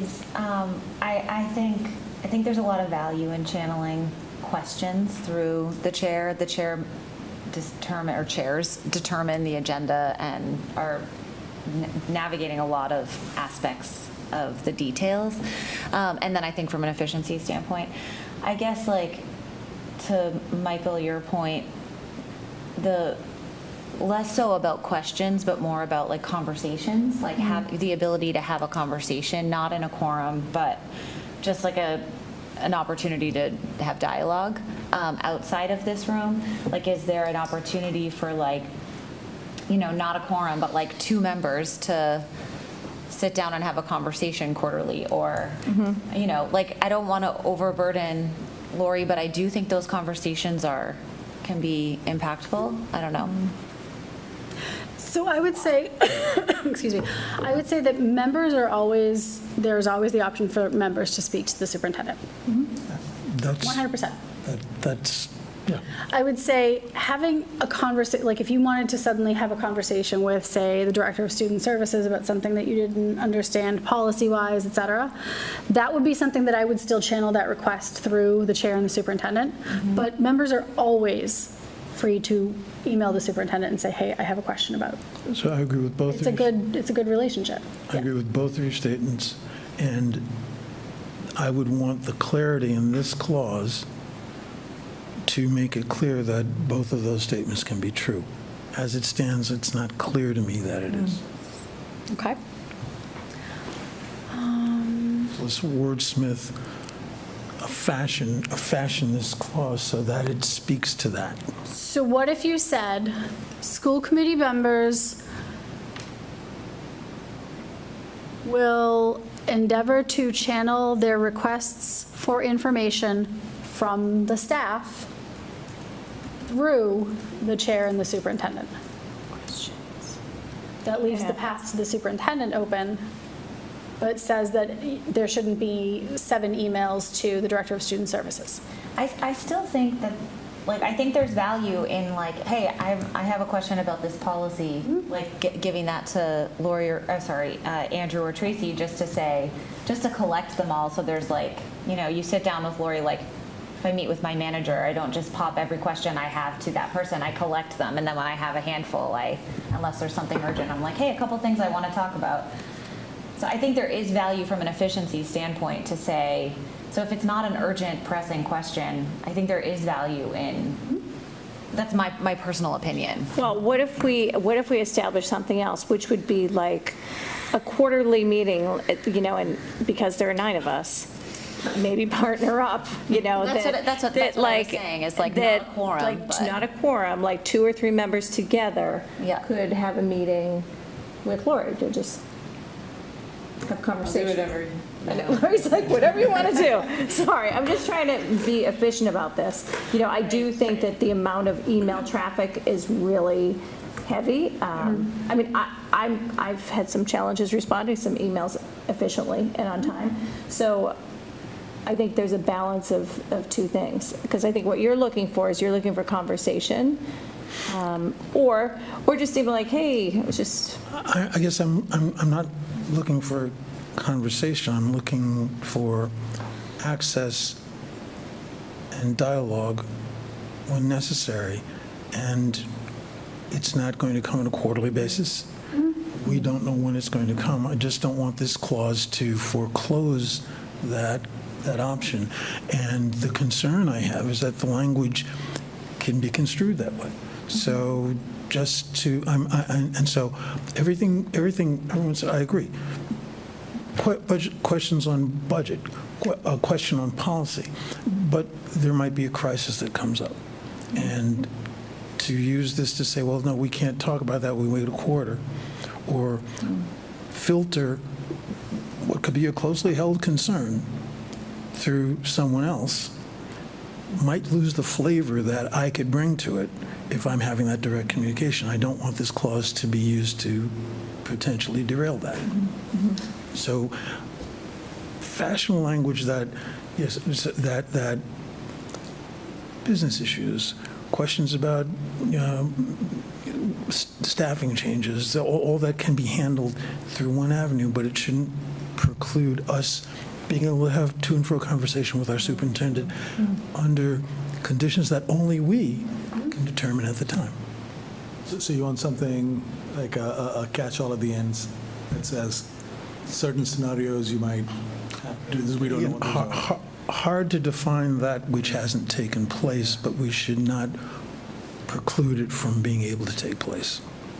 Do you have examples from other school committees of something that's similar to this? Because I've looked at some of your other model policies that Do you have any examples of what other school committees are doing? So off the top of my head, I couldn't tell you off the top of my head who has really good language on this. I would have to I would have to send it back to you. But I think having if I'm hearing correctly, what everyone is saying is that you want to make sure that you have the pathway from the committee to the staff through the chair and the superintendent, but you also want to maintain that relationship with the superintendent. So I think if you reword it to say questions, requests, and information through the chair and the superintendent, it puts both the chair and the superintendent into that statement and then leaves the rest of it open for interpretation. So I'm really confused now. Through the chairs and the superintendent. Wait, let me add this first, and then Sandeep, I'm going to go to you, and the superintendent. And then just take out the rest of that sentence instead of directly to the superintendent or other relevant staff. Okay. Does it need to be said? All right. But now I've messed up the first sentence. The first one would just be the Members and representatives. Members and representatives. Good catch. Will channel. You already have will channel. Will channel their, sorry. Questions. Oh, gosh, okay. This out? Just get, yep. Tough to type when the entire community is No, watching. right, members and Person editing in representatives. public, it It's is. really hard. I'm gonna make all of my worst spelling errors. Just so you know. Okay. Oh my gosh, I can't even figure this No out. pressure. No pressure, no pressure. I only get up at 5, so. We'll channel their questions and requests through the chairs and the superintendent. Period. And then I would say, the chairs and the superintendent will ensure that all members are kept abreast and informed. Okay, so practically, does that mean that, I just asked for Andrew and I, are we talking that the chairs and the superintendent would be on the email? Like, I just need to practically. No, it doesn't always have to be chairs and superintendent. Does not have to be both. Okay. It can be and/or. But for purposes in this meeting, just recognize that there are 9 of us. So it wouldn't be a daily thing. It would be if something comes up that, Hey, this happened. Can you help me understand what this means in our district? I would like to know more about this before the meeting. Where do I find that information? That sort of thing. It's not an everyday questioning of the superintendent. And it should be related to business of the school committee. Oh, yes. Always business of the school committee. So if it's, Susie Smith told me that her son Johnny, this, that, and the other thing, it's not that. Okay. I would say, so we're going to get to, you guys have in here the avoid surprises. We'll get there in a minute. Okay. But sometimes it might be something to the effect of, I heard this thing brewing up. I want to let you know, superintendent, that there is concern in the community that this is happening. I'm telling the superintendent there's concern that this is happening, and I leave it with the superintendent. Through email, like just a quick email. Or a phone call, yeah. Or a phone call. If it's urgent, a phone call. Shouldn't the chair be copied on that as well? It's probably a Trying to good think idea of for someone examples of like where, that to be the chair. where would you not? But that is a perfect example of something that should go to the superintendent. And not necessarily because it's something that's suddenly come up and something you want to get to the superintendent. And the only tweak I might add to the underlined bold section, through the chairs and the superintendent, comma, as deemed necessary. As deemed necessary. Okay. I would say it's always a good idea to let your chairs know if you've requested information or if you've shared something, because your chair is going to sit in an agenda setting meeting with the superintendent. Yeah. Yeah. What do you mean by as deemed necessary? I'm going to put it up there I and was read using it. it as another safeguard to perhaps flag that this is not something that you do first. The first people you're going to do are your You chairs. could even move it so it says, we'll move channel information through the chairs and as deemed necessary, the superintendent. Fair. So that it's, And as deemed prioritizing necessary. the Okay. chairs and then as deemed necessary, the superintendent. That's fair. That's fair. And it doesn't, yeah. We should probably keep moving, and we can edit this and Yeah. whatever. I would just suggest we can come back to it. Okay. All right, so we good? Yeah, I do want to come back to this. Okay. Go ahead. No, we can come back to this. So we'll spend all evening on this. Okay. All right, 6. So, I think this one still aligns with the one you had above. If you wanted to add what you had in the one above, or this, and as necessary, the superintendent to after chairs, you could, so that they have the same wording. I feel like this one's different, though, because Yeah. it's specific This is to the fine. agenda. Yeah. Okay, I'm fine with this I'm one. good with this one. excellent. Everyone good with this one? 6? Yep. Okay. 7. So, this is our no surprises. We get this a lot. People are like, what does that mean? The idea behind the no surprises is if you really want information on something, if you really want something done, you don't spring it on someone in a meeting and have them scramble and they can't answer you because they didn't know you were going to ask that question. No surprises doesn't mean we don't ask the hard questions. We just want to make sure that we're asking the questions in a way that gets us the information we need so that we can make those decisions. So, I think this is a good one.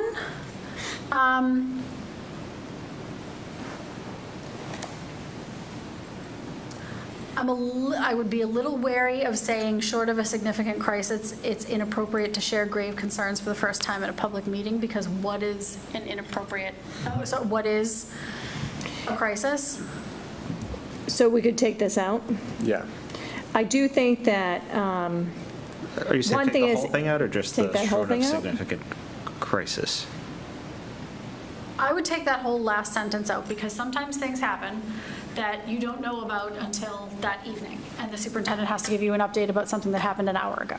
So I don't think you need that statement in there. We don't need to qualify that. but if it's not on the agenda, then we wouldn't be discussing it anyway. You would not be deliberating. Do you have something on your agenda called continuing items or No. items not anticipated in 48 hours? Okay. You can put on your agenda if you suddenly, they struck oil on one of the football fields and our budget is golden for the next 10 years. What you just found out this morning. You can't vote on anything that night, but you can put it in a section called items not anticipated within 48 hours. It's a notice information section. You don't discuss it. You say, hey, this is a thing that happened. Can we put this on a future agenda? And leave it.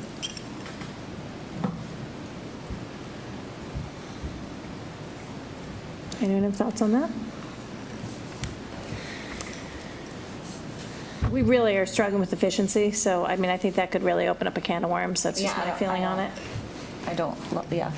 Because I feel like in the moment, can't you always like take a vote to add something if there's truly something urgent? Right. Well, No, you can't. You cannot put something on the agenda that was not It's not noticed on there. within 48 hours. You can take things off.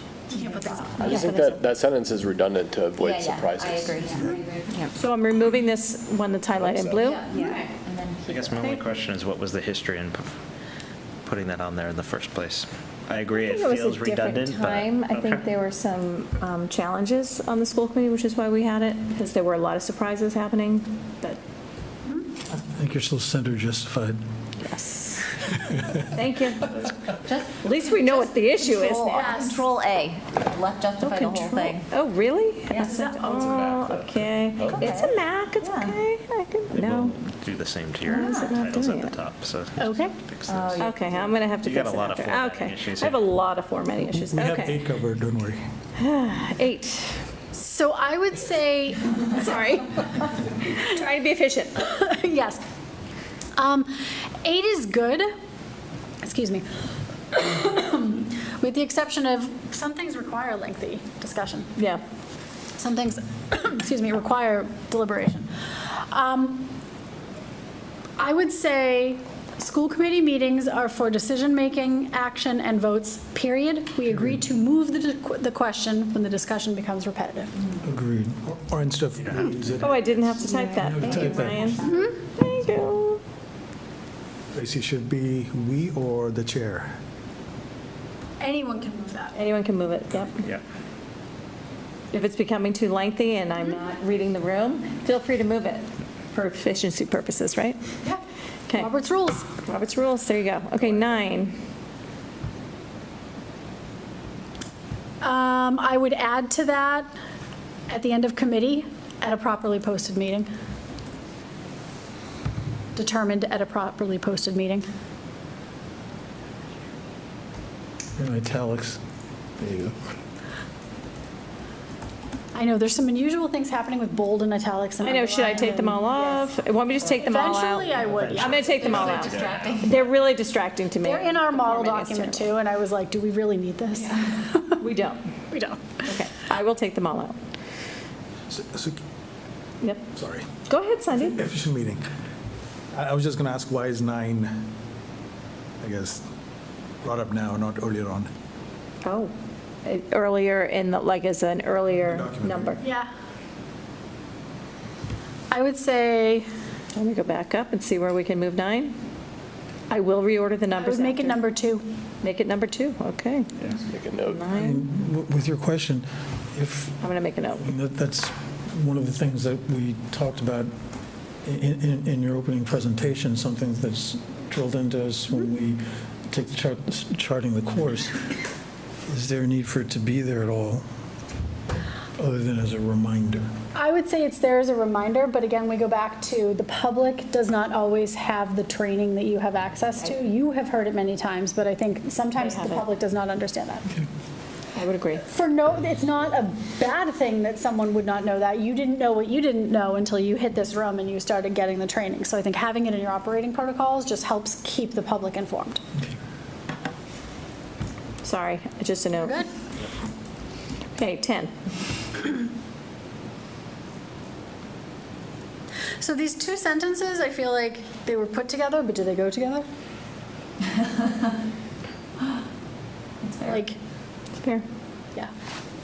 I think just delete the second one.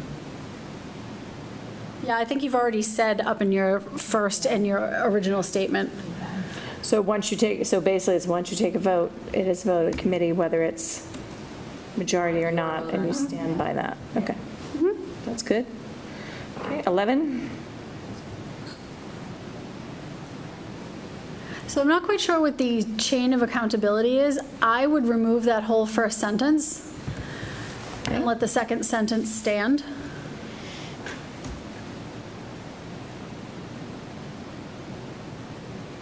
I think we can just delete the while the school committee also, just end with.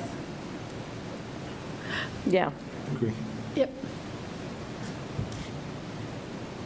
Economy of words, as a teacher once said to me. Yeah. My daughter is economy of words. In other words, she doesn't expand her thoughts. All I right. like that.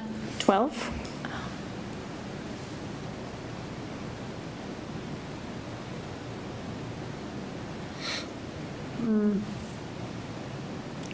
Alicia doesn't like this one. I just think it's very thick. And wordy. Yes. I think the school committee will encourage debate and differing points of view, period. Period.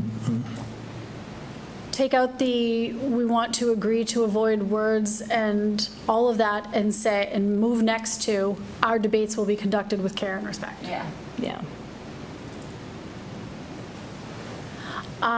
And I don't know that you necessarily need to say that all members and representatives should raise a point of order. That is the responsibility of everyone. If you're going to conduct your discussions with respect, it is everyone's responsibility to say, let's keep this So respectful. it could be any member. Any member.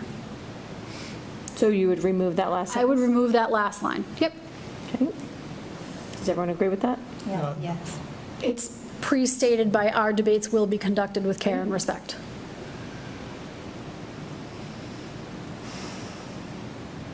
So this next one is what we talked about, the spokesperson for the committee, the chairs. If there is a statement to be put out that the school committee has agreed upon a statement, the statement should come through the chair because the chair is the spokesperson for the committee. It should be agreed upon by everyone, but then the chair would put it out.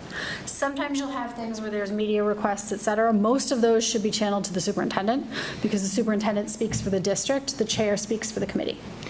Yeah, so we did have a situation like this. So if we were going to put a statement out, we would have to have a meeting and discuss it in public. If it's and going to put the come from statement all out. of you? Yes. Yes. Yes. Otherwise, it's got to come from the district or the superintendent, or like we wrote a letter in public yesterday. So Brian drafted it as the chair of a subcommittee and then shared it, and we did this in public. That is exactly So what I'm any type of statement we would have to do in public. If it is a statement of opinion on an issue or an event or something like that, the committee has to agree this is, by majority, what the committee is saying. If it's purely informational, here's the date of our budget hearing, that doesn't require you to get approval from all 9 members to say, yes, you can send that email. And do you have any advice on media requests to the school committee specifically? Like, we get a lot of media requests. So I personally do not have advice for media requests, do you? The school committee receiving requests from, say, the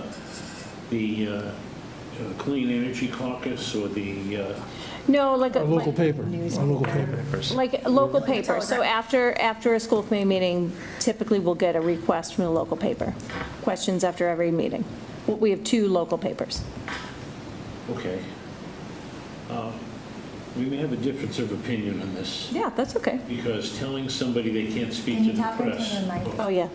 It's a difference of opinion, because telling somebody, whoever they are, that they can't speak to the press is a First Amendment violation. Right. And as you had earlier talked about access to who you could speak to, I always joke about this, but this is America. You can speak to anybody you want, but you have to be very careful, because you lose control of your words the minute they come out of your mouth. Yes. So it calls for great responsibility rather than a rule. Now, if a reporter calls and wants to know what happened at last night's meeting, that's a matter of fact, not a matter of opinion. Right. So, and whoever the reporters can call whoever they want, they don't have to ask permission. So if a reporter calls a member of the school committee and says, what happens at last night's meeting, the member would be well advised to say, I'm not the spokesperson for the committee. I could just tell you, this is how I feel about this, but you have to get that from the chair. Unless it's a matter of fact, yes, we did pass this statement, yes, we did pass this motion. But generally, the opinions of the committee would come directly from the chair. And that, you've got to figure out how to wrap that up quickly. Yes. Yep. Okay. And always, always, if you speak directly to a member of the press, say, I'm only speaking for myself. Like you do for anything else. Right. I am only speaking for myself. I do not speak for the committee. And are you doing any training at your November conference on media?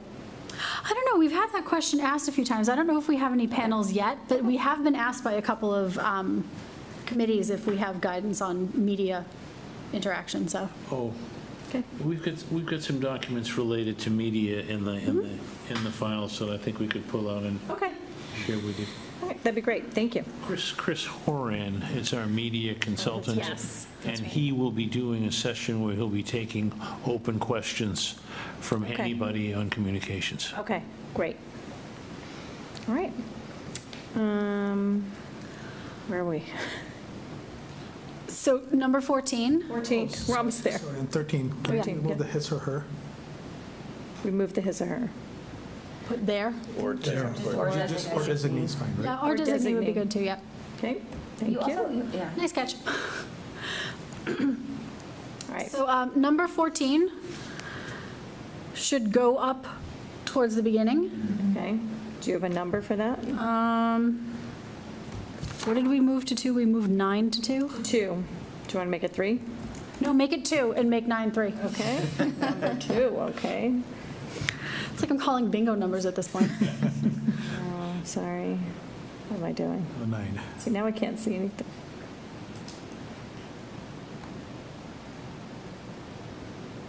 And that one is 3. Okay. And 15. I think that one's fine. Although I wouldn't tie it to the self-evaluation because we've done some like playing with the timing around the self-evaluation. Like I think this is a good moment in time to reflect on our protocols. Did you want to say annually? Yeah, I think just leave it to annually. That's my opinion. Yep, I would say that. Everyone? Yeah. Yes. Okay. That's good. Because any and all self-evaluations should inform your protocols, but your protocols should be reviewed. Yeah, okay.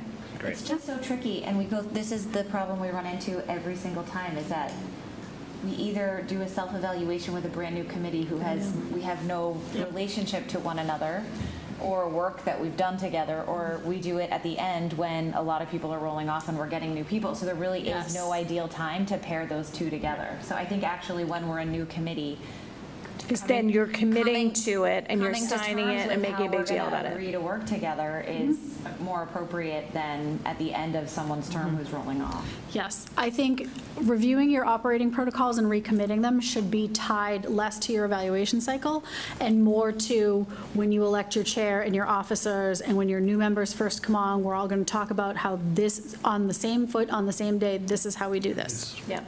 And one of the most effective things I've seen is, back to how Westford does it, is they all vote it, they all sign it, it goes on the website, they talk about it in the meeting, this is how we got to this place, this is our, how we're going to communicate with each other, and then they hold each other to it.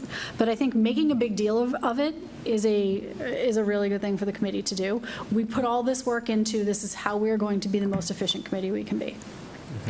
So, so that comes to the bottom, signatures of committee members, representatives, and the superintendent, and put it on the website. Yes. So we could vote on this tonight and then do the signing and all of that And edits, next yeah. week. Okay. I mean, we've just made a lot of changes on the fly. I would, Want to vote it next week?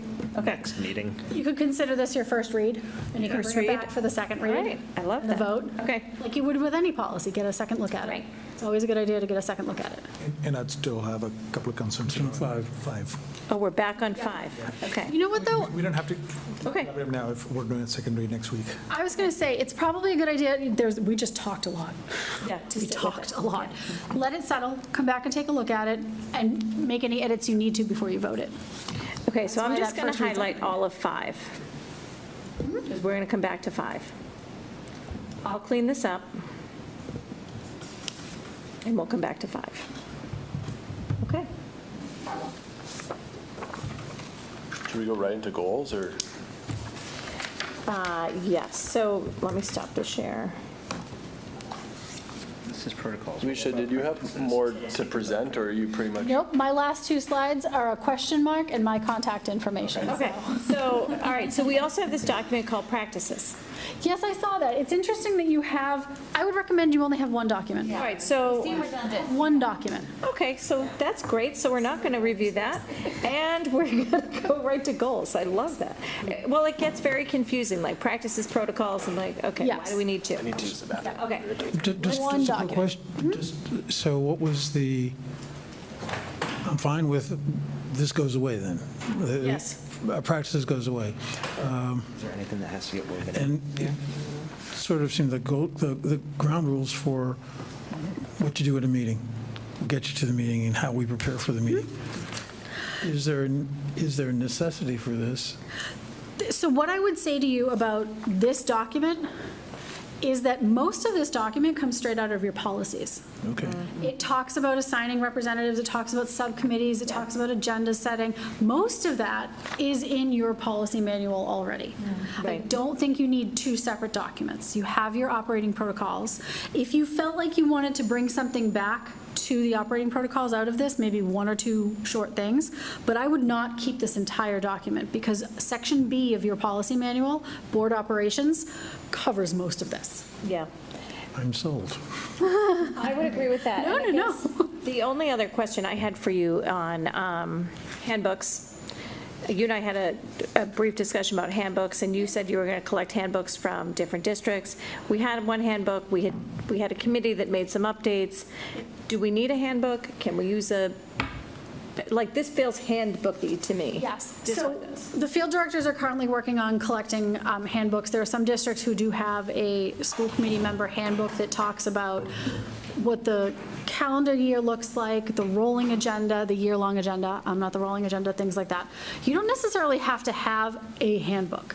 You should have a place where a new member can go on your website that has, here's our current budget, here's all of our current collective bargaining agreements, here's our policy manual, here's our operating protocols. It doesn't have to be a handbook, but it should be where they can get all of that information so that the second they're on the committee, they know where to go to get it. So I'll just ask the new members, because it's just easiest to do that. I sent you a document that had all the links to everything in it, like the new member onboarding document with all the links that directs you right in there. And then we have a Google Drive that is very robust, I would have to say, but it's all public documents. Yeah. Nothing is, there's not exec session minutes, there's nothing like that. It's all publicly facing. So do you feel as though that's enough as a new member when you step onto this committee? You have a list of things to go through, or is it too early to evaluate that yet? I guess that would be my question. I think it's early, and one thing that I still would really like is, most of you understand the flow of an academic year as a school committee member. We have no clue. So like a year at a glance. Yeah. Kind of.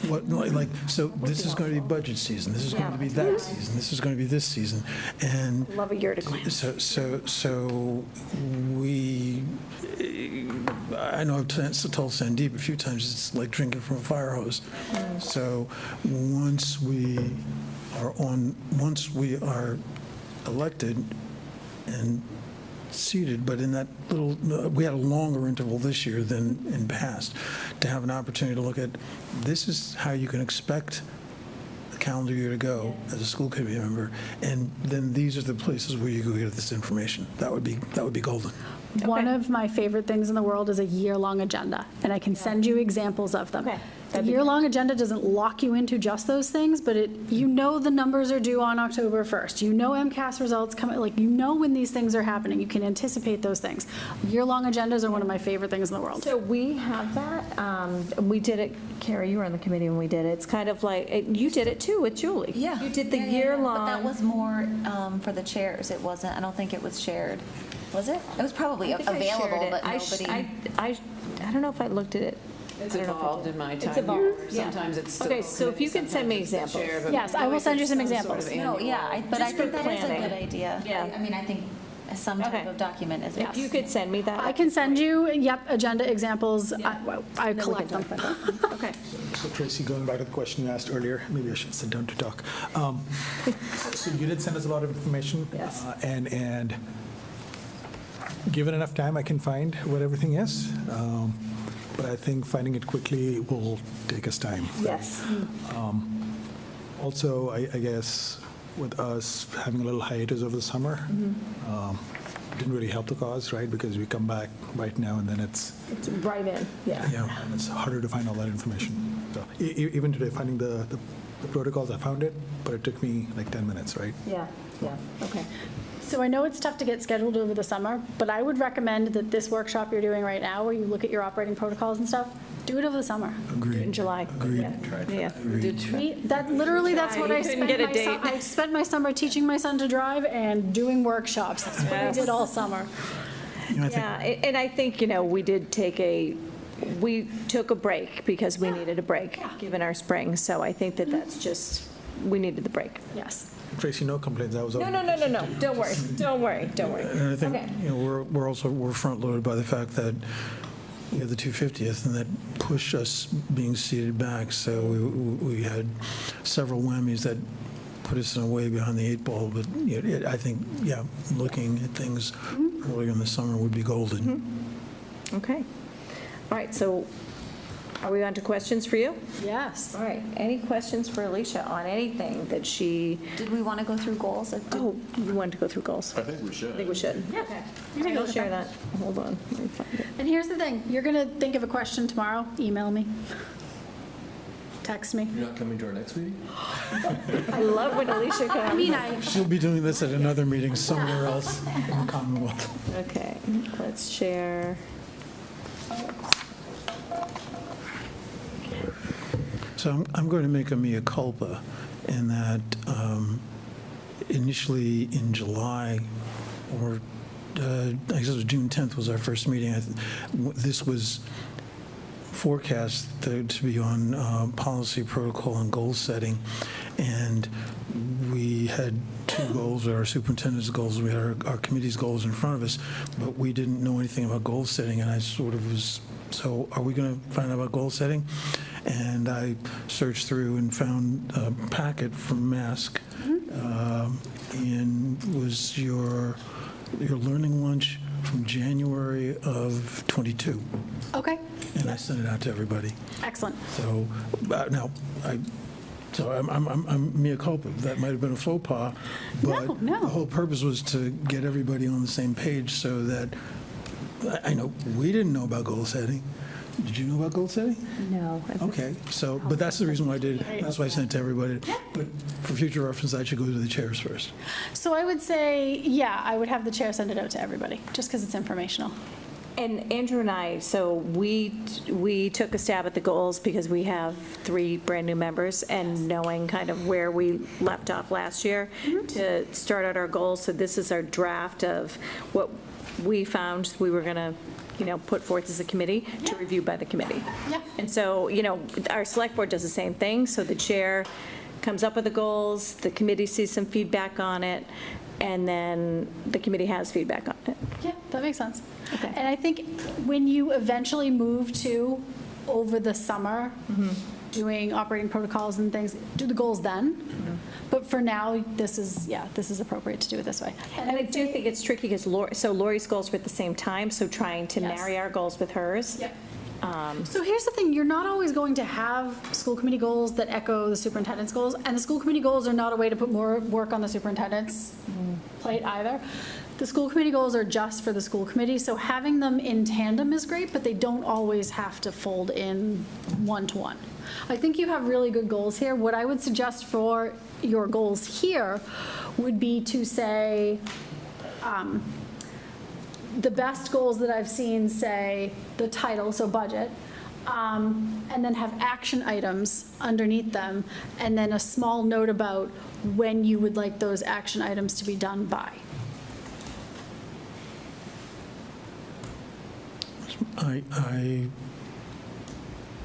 I think that the goals are, it's really wonderful that you put them together and have them consolidated. They're, particularly for our exact moment in time in Concord, there's some things that I think we need to speak to that I think are missing. And I like the SMART goals that we've gone over, something that's specific, something that's measurable, something that's actionable, results-oriented, and it's time-tracked. So I'd more to see that in this.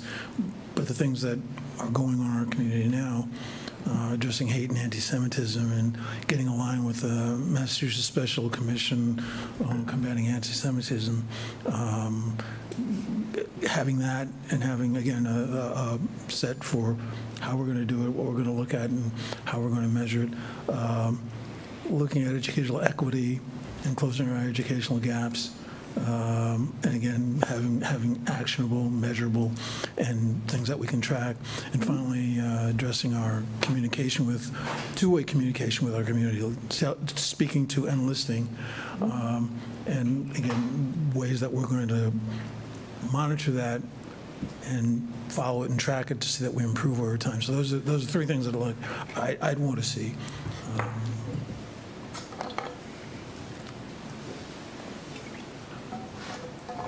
Can we go over these line by line? And then we can... Yes, sure. All right, so let's start with budget. So do you want to run this part of the discussion? Sorry. Yeah, no, budget workshops. We need to do that soon. I don't know when Bob will be available to do it, but I think if we need to put dates to it, if they need to be smart. Yeah, so he's looking at a schedule now to do a date for that, and we will likely do it during a school committee meeting. Yeah, okay. So maybe. Are we doing that all committee? I thought that was just for new members. Okay. So I guess the question that is it going to be one workshop? So maybe, host one workshop for just the new members, or? Yeah, what do you think? Carrie ran this, you ran the budget workshop before. We've done whole committee, we've done partial committees. What do you think? I've done it a couple of times, like Bob did it with me and Sharon when we were new, and then I sat in on it again, because I learned something new. It's so complex. So so I'm all for it being all committee. But I found it was really helpful when it was just like a conversation with Bob, because you could just ask all of the like, hey, I don't understand this at all. Can you Please explain circuit breaker to me. Yes. I think there's benefit to both. About circuit breaker again and again and still learn new things. Yeah, I still feel like I fuzz out a little bit, and I'm like, Yeah, wait a minute, so what? I don't know. I tend to think that like a smaller, like. So maybe a new member and think then a a new full member. committee.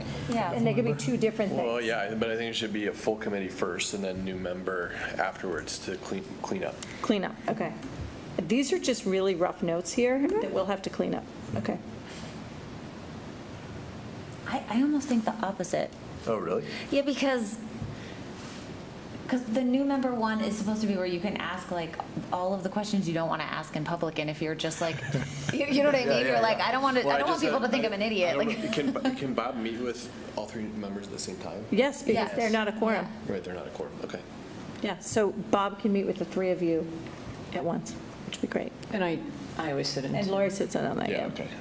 And then- I don't really, I just imagine that And then the full schedules are not going to committee- align, and then he's going to get the same questions 2 or 3 times. oh no, all together. Yeah, Yeah, okay. yeah. No, Sharon and I at least did it Yeah. together, and then I think I did it last year with Julie and somebody else. I thought. Okay. I was going to say, I was on Was that one with you? Julie. I don't Yeah. recall if you were on it. I don't know. Maybe I'm- So Carrie, I think thinking about this, maybe having the new member first. That's what I think. I Might think make more sense. because then you have the cleanup with the whole committee. But the downside of that is that first meeting might be a lot longer because Right. we're starting at 0. Right. Okay, I'm going to say in September, and the full committee, it might just, I mean, that really might just be during the meeting. Yeah, okay. Yeah. That should be by October, because budget's Yeah. coming Yeah, I quickly. was going to say, before budget season is probably appropriate. And we had also talked with the Finance Committee about letting them know when we were going to do our full committee workshop, because they might have members that want to come to Yeah. understand circuit breaker and Chapter 70 funding and all of that. So that was kind of our intention of working with the Finance Committee to do that. And that's a new trend, to have finance committees in meetings like that, so that they can hear the same things that you're hearing, so that you have the common vocabulary moving forward.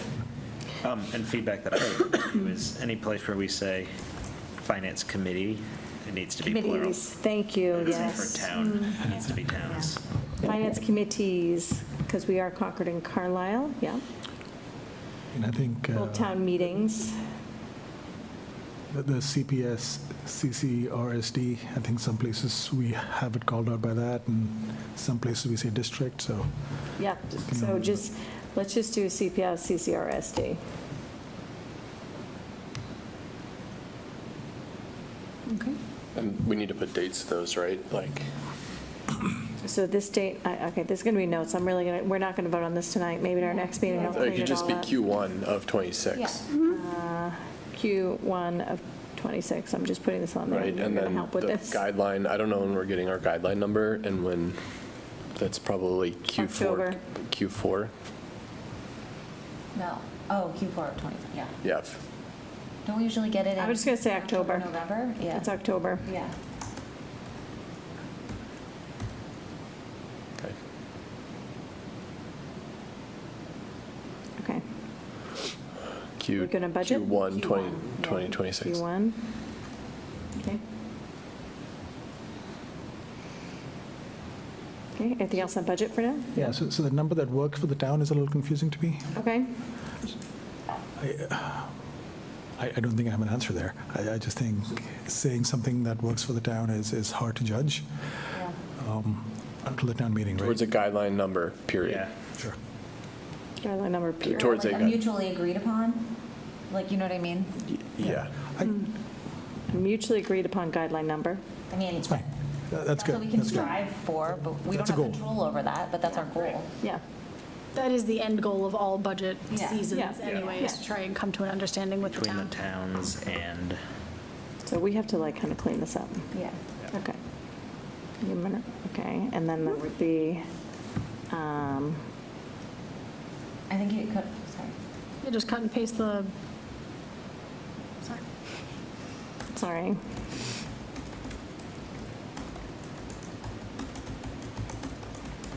Maybe you can work on this after. Yeah. These are Thanks just for the notes. notes. These are I just can- I notes. can clean it up with the It's notes. totally fine. Yeah. Okay. All right. I think we have enough. Michael, you had something? Yeah. Just, I would go back to just also the first bullet, workshop is for new members, but from what it sounds like, we're talking about two meetings, meeting for a new member and then a meeting for the full committee. So the first bullet doesn't speak to that, just talks to. The second bullet. The note below. I'll address that. Will you address it? It's Okay. not in the right place. All right, you're going to fix it, I'll fix Andrew. it. Okay. All right, let's move to policy. So here's what I would suggest for your policy goal. Evaluate and ensure current policies are up to date.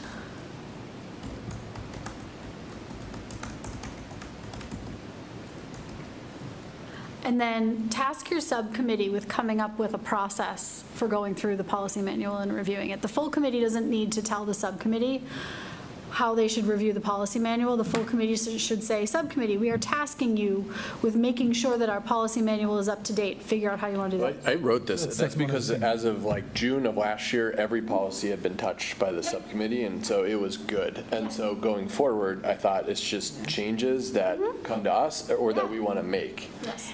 And we also don't have a policy subcommittee. We do it in full committee. We did last year. Last year we this year. did. Didn't this year because And the plan of was the- not to have one. And we also have a lot of working members. There won't be as many. Yeah. Okay. And again, being mindful of what's happening in our community now, are there reasons for us to look back at certain policies to make certain that they're addressing our moment now? And I think there are. There's got to be a mechanism in this. I think we need to address, since this policy is a living document for this committee in this time, that's something that I think we need to address. And is that something the MASC has recommendations on? About how you make sure that, so policies come in a couple flavors. There's what a colleague of mine calls the choose your font policies. That's like your CORI, your background checks. You don't get to decide anything in that policy. Right. Then there's the aspirational policies. This is our mission, this is our vision, this is what we believe in. And then there's the ones in the middle that are a combination of both. So when you're looking at evaluating your policies, are you looking at, clearly you want to evaluate the ones that you need to change. You need to update your competency determination policy, et cetera, et cetera. And then are you talking more about the aspirational policies, the ones that are statements of value? Yes, but also on our functional policy, we've been in the news of late. And as recently as this morning. So looking at our policies to make certain that what we have in place is addressing that. So It does say, right, evaluate, I was going to say, evaluate the current policy, sorry. yeah. No. So that's not necessarily an up-to-date. That would be more of a review policy manual to ensure alignment with the district mission, vision, and goals. I was gonna say, in Carlisle, one of our sub-bullets for policy for this coming year, review policies, ensure reviewed policies reflect equity and inclusion goals. There you go. Oh, I like that. Okay, all right, say it again. So our up-to-date, Just read the Carlisle. no, I would, Oh, are after up-to-date Yep. and reflect equity and inclusion goals. I think we might also need to mention hate and anti-Semitism.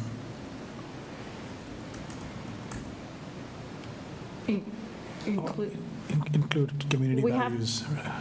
sorry, go ahead. If you have something about the community values, it'll cover the, But, the Massachusetts Special Commission Combat Anti-Semitism says we need to name it. So I'd say, I think we'd need to name hate and anti-Semitism. And are you naming those in your policies for MASC?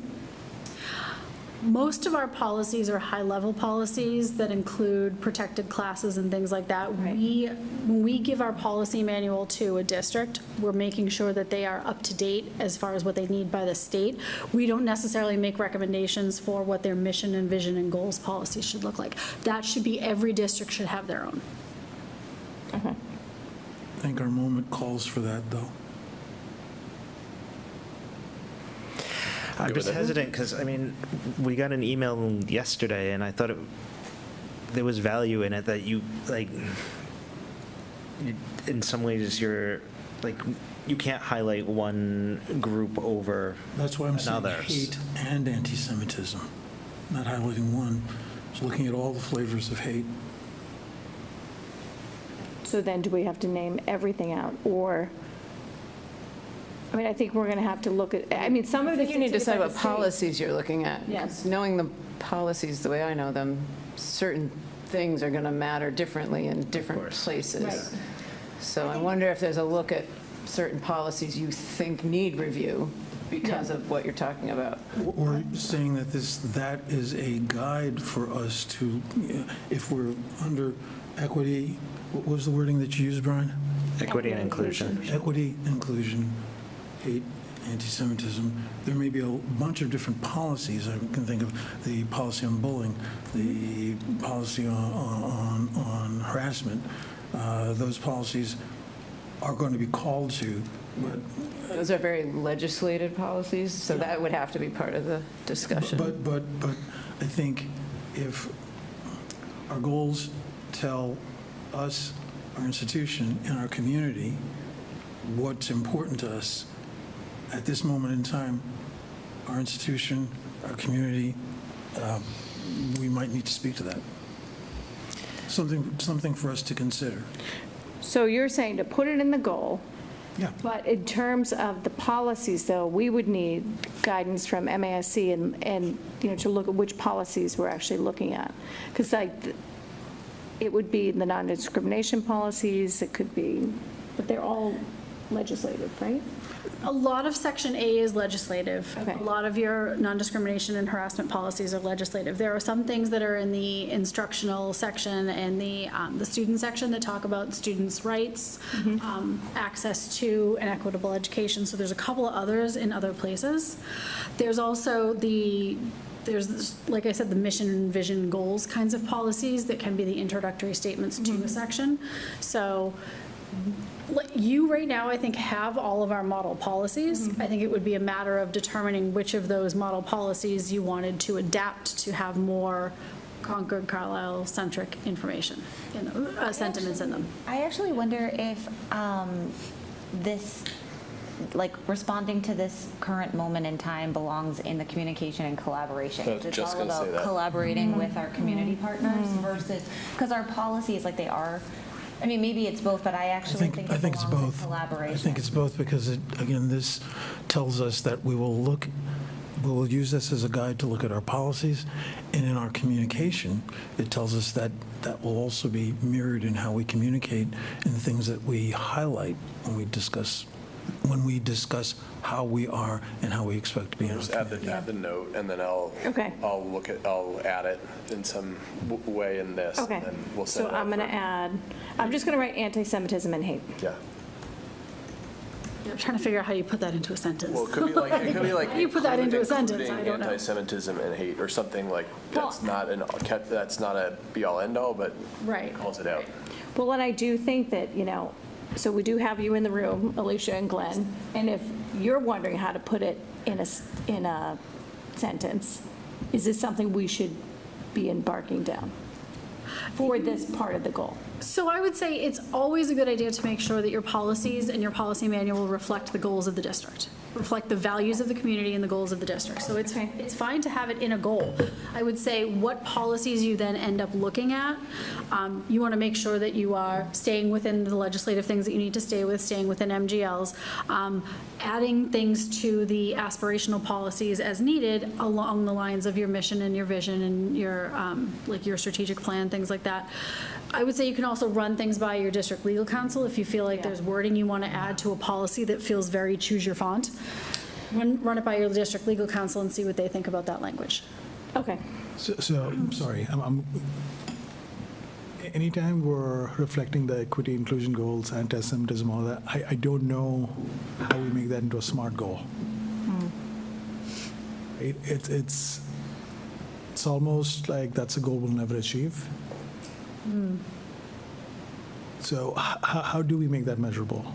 I don't know. So, and I when think you look at our you can episodes, make it measurable in a collaboration, like Yeah, I think we that are we setting can. a goal around collaborating with our community partners towards a, a community, like a positive culture of, no hate and anti-Semitic, or, like we can work with it, but like, I think that belongs in a collaboration because it means that we're all in this together, this moment. From a policy perspective, I think that it is the law. It is our obligation to ensure that students are safe, that there is no harassment, that there's no bullying. That is the law. That is not a value statement, although it is our value. That's my perspective. But we measure our success at it by looking at our goals, by putting a metric, looking at the incidents, what's our dashboard for? If we're not going to track what has been happening and look at whether our policy is improving things or not. And so that's why I think it needs to be stated in our policy, and it can be made in a SPARK goal because we have metrics that we can look at. We look at our metrics. But that's part of the communication collaboration, right? That's how we share it. No, it's part of our policy. It's also in our communication because our communications should fit with our policy. So it can be in both places.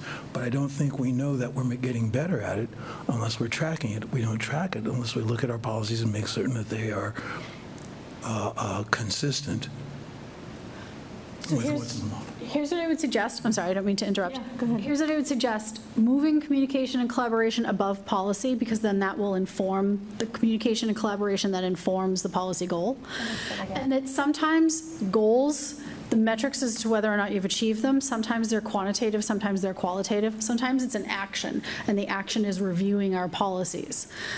And having the policy come after the communication and collaboration, maybe what you need first is to find out what the concerns are before you actually start addressing them in the policies.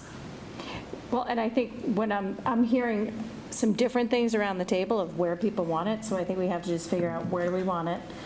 And maybe we can just go around the table, and I don't know what else to do besides that. Sandeep, you had an opinion. Andrew signed up to clean this up, so. Go ahead. Andrew? Oh, boy. I mean, I don't think it hurts to have it in multiple places. And so I'll take the action to clean it up and. All right, we're going to let Andrew clean it up. Try it. And move Just on. try it. I'm going to try it offline Yeah. without all the voices, and then Okay, we can react to it next week. Okay, I'm going to put it in both places, and we're going to, that's your note, okay?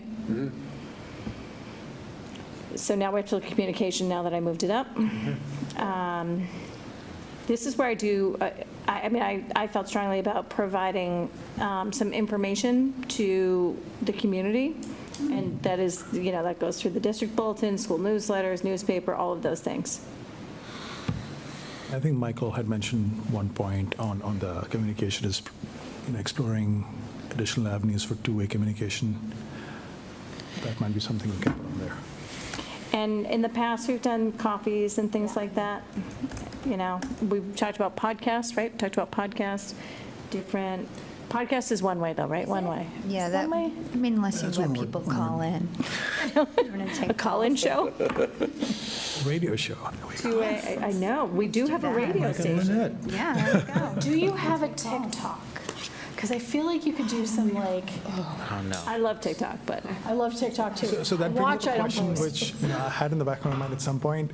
Are there any kind of social media channels that we cannot use per guidelines? So here's the thing, I would say I would never say don't use certain social media things. I would say, Glenn will tell you don't use certain.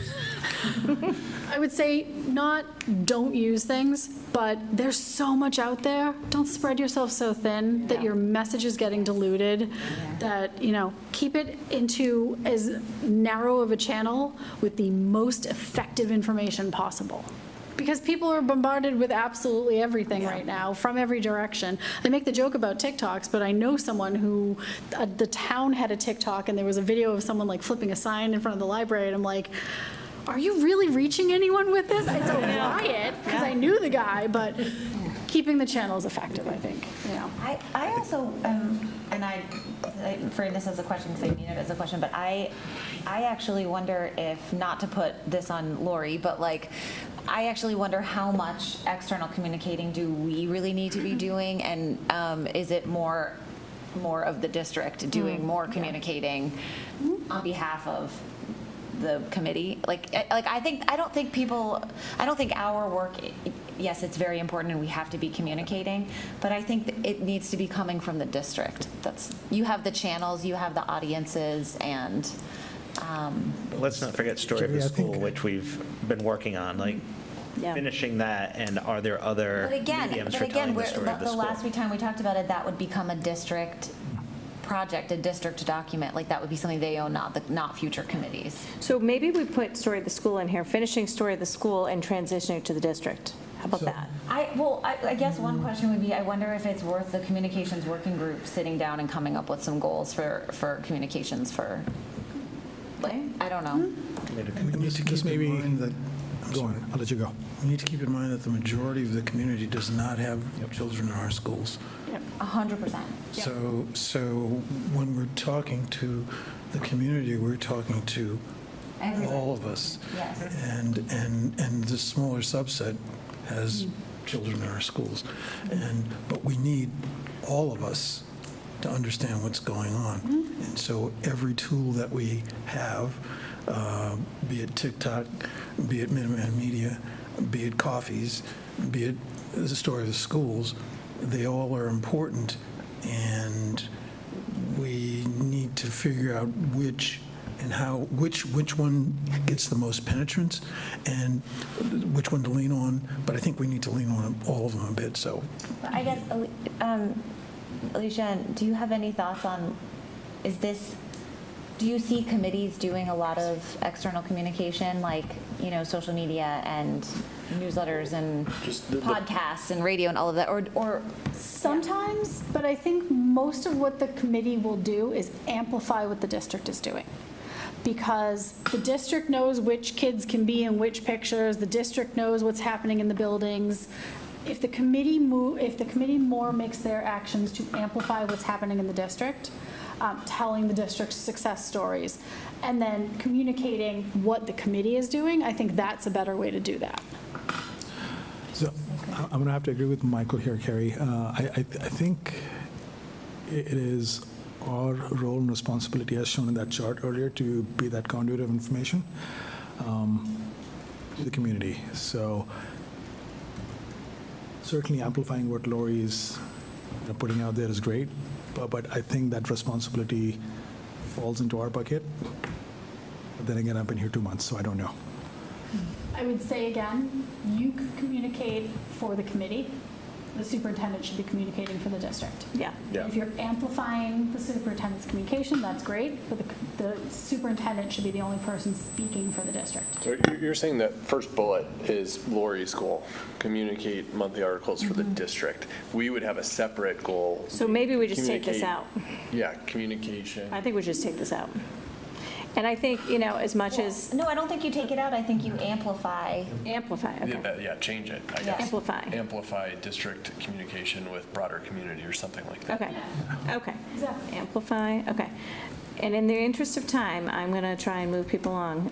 Amplify district communication. Andrew, you're really going to clean this up. Yeah, that's fine. And it's fine, Alicia, if we give this to Andrew as chair to clean up for the next meeting. We've all discussed this, and he really cleans up these goals prior to our next meeting. We could vote it at the next meeting. And we may not all agree on it. I don't think we will. I think next week would be first read, because there's still a lot of work to do. I would think that next week would be final read for the policy, Operating protocols.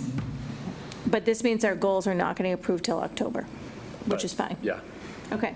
Rather have better goals. Better goals. All right. Approved too early. Well said. And Carrie, I think this should be full committee. I'm going to take working group out. That's fine. If that's okay. Yeah. All right.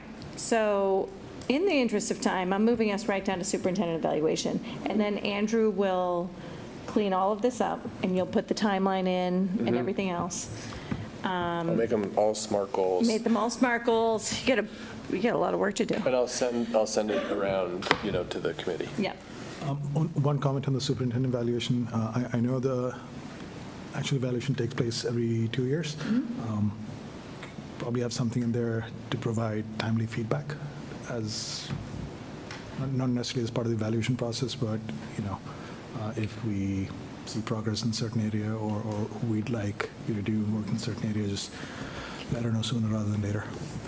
So we have some really good resources on superintendent evaluation that when I send you the year-long agenda and a couple of other things, I will send those as well. We have a learning lunch on it. We have a couple of workshops that we've done. So yeah, we have really good resources on that. Okay. Okay, so we're going to leave our goals for now. Tracy, one more thing. Yeah, go ahead. One question. When That first bullet under our superintendent evaluation, Yeah. we say continue to review because we're already doing that review, right? So just add continue to. Continue to. Thank you. And separate thing, before we leave goals, when are we going to be evaluating your goals that you put out, Lori?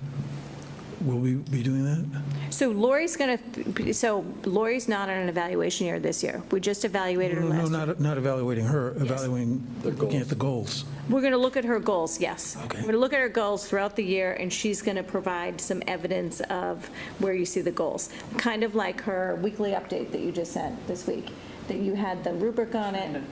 Give you a big flow of evidence. Just give us a big flow of evidence. Is that quarterly, though? So, Yeah, that's just the weekly. that was just the weekly one, but probably Is this quarterly. a formative update? Is this a Yeah. formative?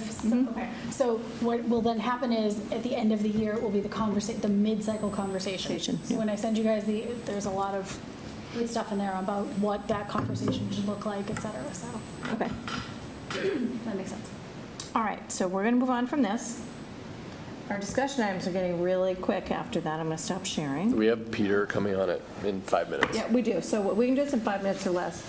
I think that I didn't properly vote the first item, so I am just going to entertain a motion to approve the Concord Carlisle Foundation grant awards, just to make sure we did it. Seconded. Okay, Carrie moved it, Michael seconded. Any discussion? All in favor? Thank you. Aye, thank you. Big Okay. thank you. Our practices and protocols, we are not going to vote on that, so you can check that off. And our goals, we're not voting on that.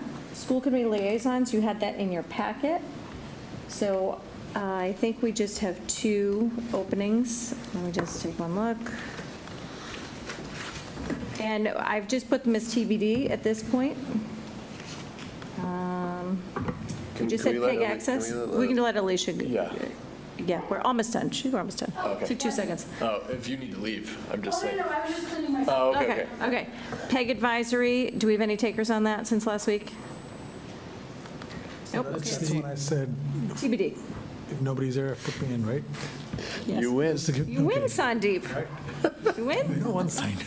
Okay, Sandeep wins on that. Congratulations. Wow. Congratulations. And I would just ask for backups on the warrant signers, because we just learned that tonight, so. Suppose Michael be a backup. I'll do it. Okay. I'll be a backup. Do Okay. you want to be a backup? Sure. You're all over him. I love All it. right, CPS for Andrew, you're Andrew's backup, and Carrie Region? Sure. Okay. So, So Bob better hurry up and get that review together so I'll know what I'm doing. So basically, it just means if they can't do Brian it. doesn't reply in a timely manner, they can ask me if I approve it. yes, or if Brian goes away and he's on I a can be his fantastic backup. trip to Greece or maybe something like that, and he's on a boat or something, he can't do it, you could do it. Hypothetically speaking. But I don't need to reply on a regular basis. Nope. Correct. If only that was the new norm. Just the backup. Okay, so if they can't do it, it's their responsibility to reach out to you and say, you got to be my backup. So I entertain a motion to approve the school committee assignments for 25-26. So moved. Second. All in favor? Any discussion? Any discussion? Any discussion? Further discussion? Nope. All in favor? Aye. And last up is the AI policy. The MASC will love this. We have an AI policy. We did a first read at our last meeting.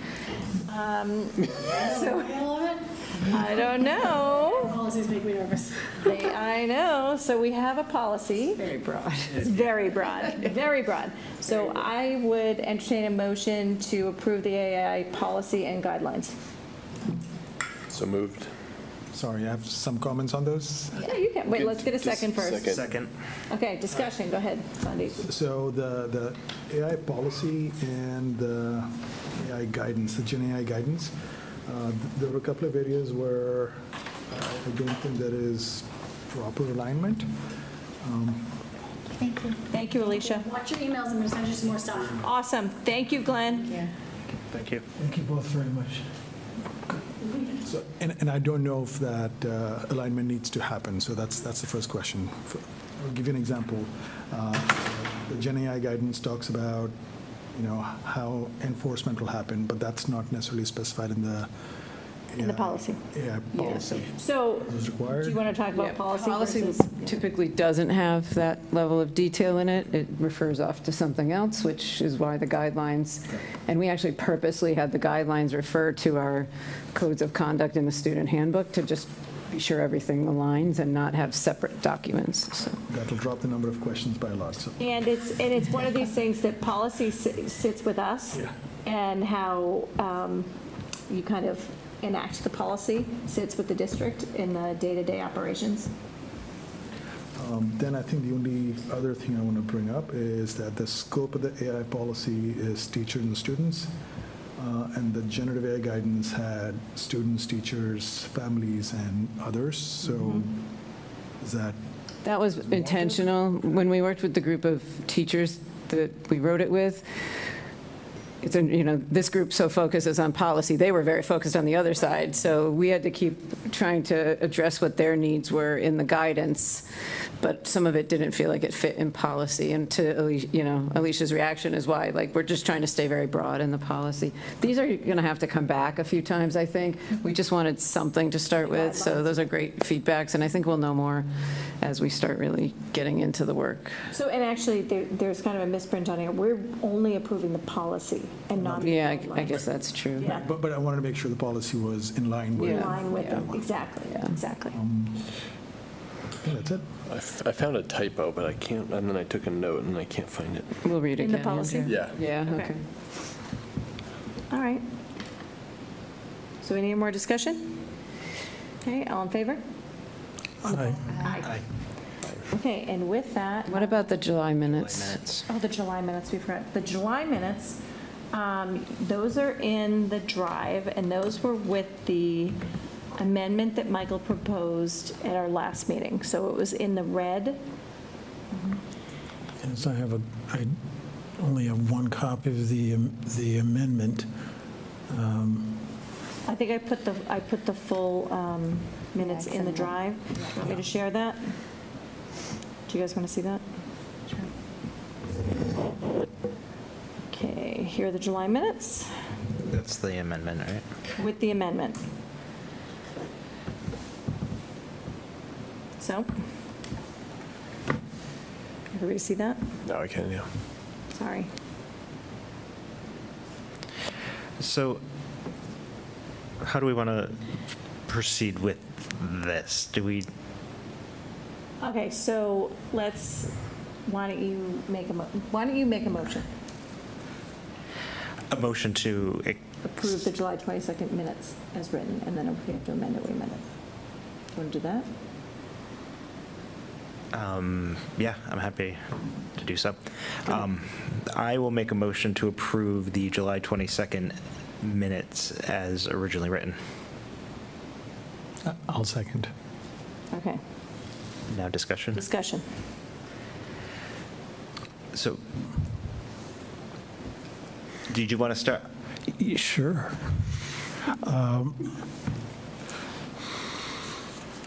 At the time I was the commenter, I've gone back a few times and reviewed the original minutes and then reviewed the videotape. And I add the amendment only because that section of our conversation that touched on the other mechanisms for communication weren't shown. That flavor wasn't related in the original minutes, and this relates what was said by the regional chair and the chair of the working group at the time.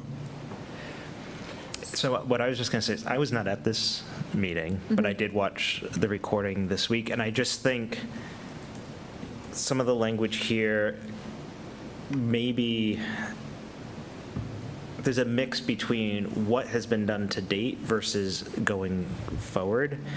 And so I just wonder if we need to tweak the language. I actually wrote how I would tweak it, if that is helpful.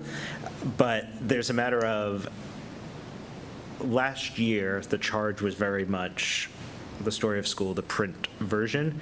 And then there was this, in the future, other modes of communication besides print were discussed. And I agree, they were all, like, social media, radio, podcast, in-person listening sessions were discussed for something to consider in the future. I didn't hear a commitment to look at all of them, so that's where I'm hesitant with this language, because I don't know that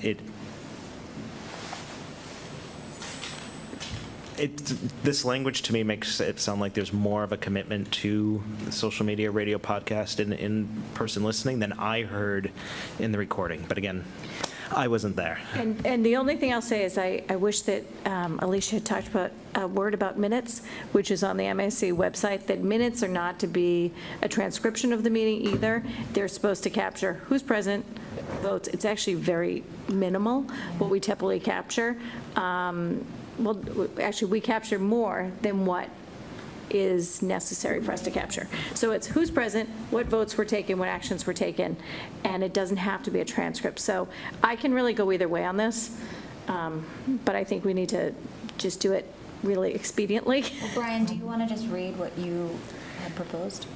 So I would just say the communication work, the first sentence is the same, but the communication working group chair, regional chairing committee recalled the 2024 charge to the working group to enhance communication between administration, school committee, and our community. Following the update from Mrs. Rankin, the committee discussed other forms of communication to consider, including social media, radio, podcast, and in-person listening sessions. The end.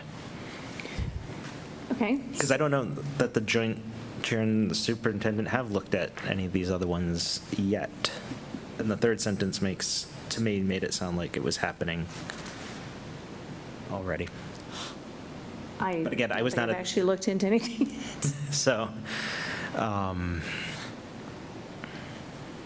So do we want to amend the minutes or just leave them as is? That's what we're talking about. We have a motion on the table with the minutes as is. And the minutes is No, Not the red. not the red. Brian discussed an additional change to the red, so I think we first have to decide, Are we going to amend? are we going to amend? Yeah. I think we should amend, my opinion. So do you want to make a motion to amend? Wait, shouldn't we vote no? Like, do we need to vote down? I'm happy to withdraw my motion to Approve the minutes. Okay. Brian's withdrawn his motion to approve. So then can you make a new motion, Brian? Or Michael? I would make a motion to amend the minutes, and I'm open to the language either that I have or the language proposed by Brian. So we have to pick one. Second. Do we need I feel like we need a more concrete motion. We need a one or the other. Oh. I think we have to decide one or the other. I make a motion to amend the minutes as described by Brian Watterson. That is, Second. any discussion? I'm fine with that. Good with that. You good with that? Okay, all in favor? Aye. Aye. Brian, for the purpose of our minutes, can you send that language along to Erin Higgins? Yes, please. And we're going to amend those minutes. So we voted on the amendment. Now, do we have to approve the minutes with the amendment, or are we good? We're good? I thought we I think we're fine. I think we're fine. Okay. Wait. No, because we just voted on the amendment. We voted on the amendment, not on actually approve the minutes. So I didn't entertain a motion to approve the July 22nd minutes as amended. So moved. Second. Any discussion? No. All in favor? Aye.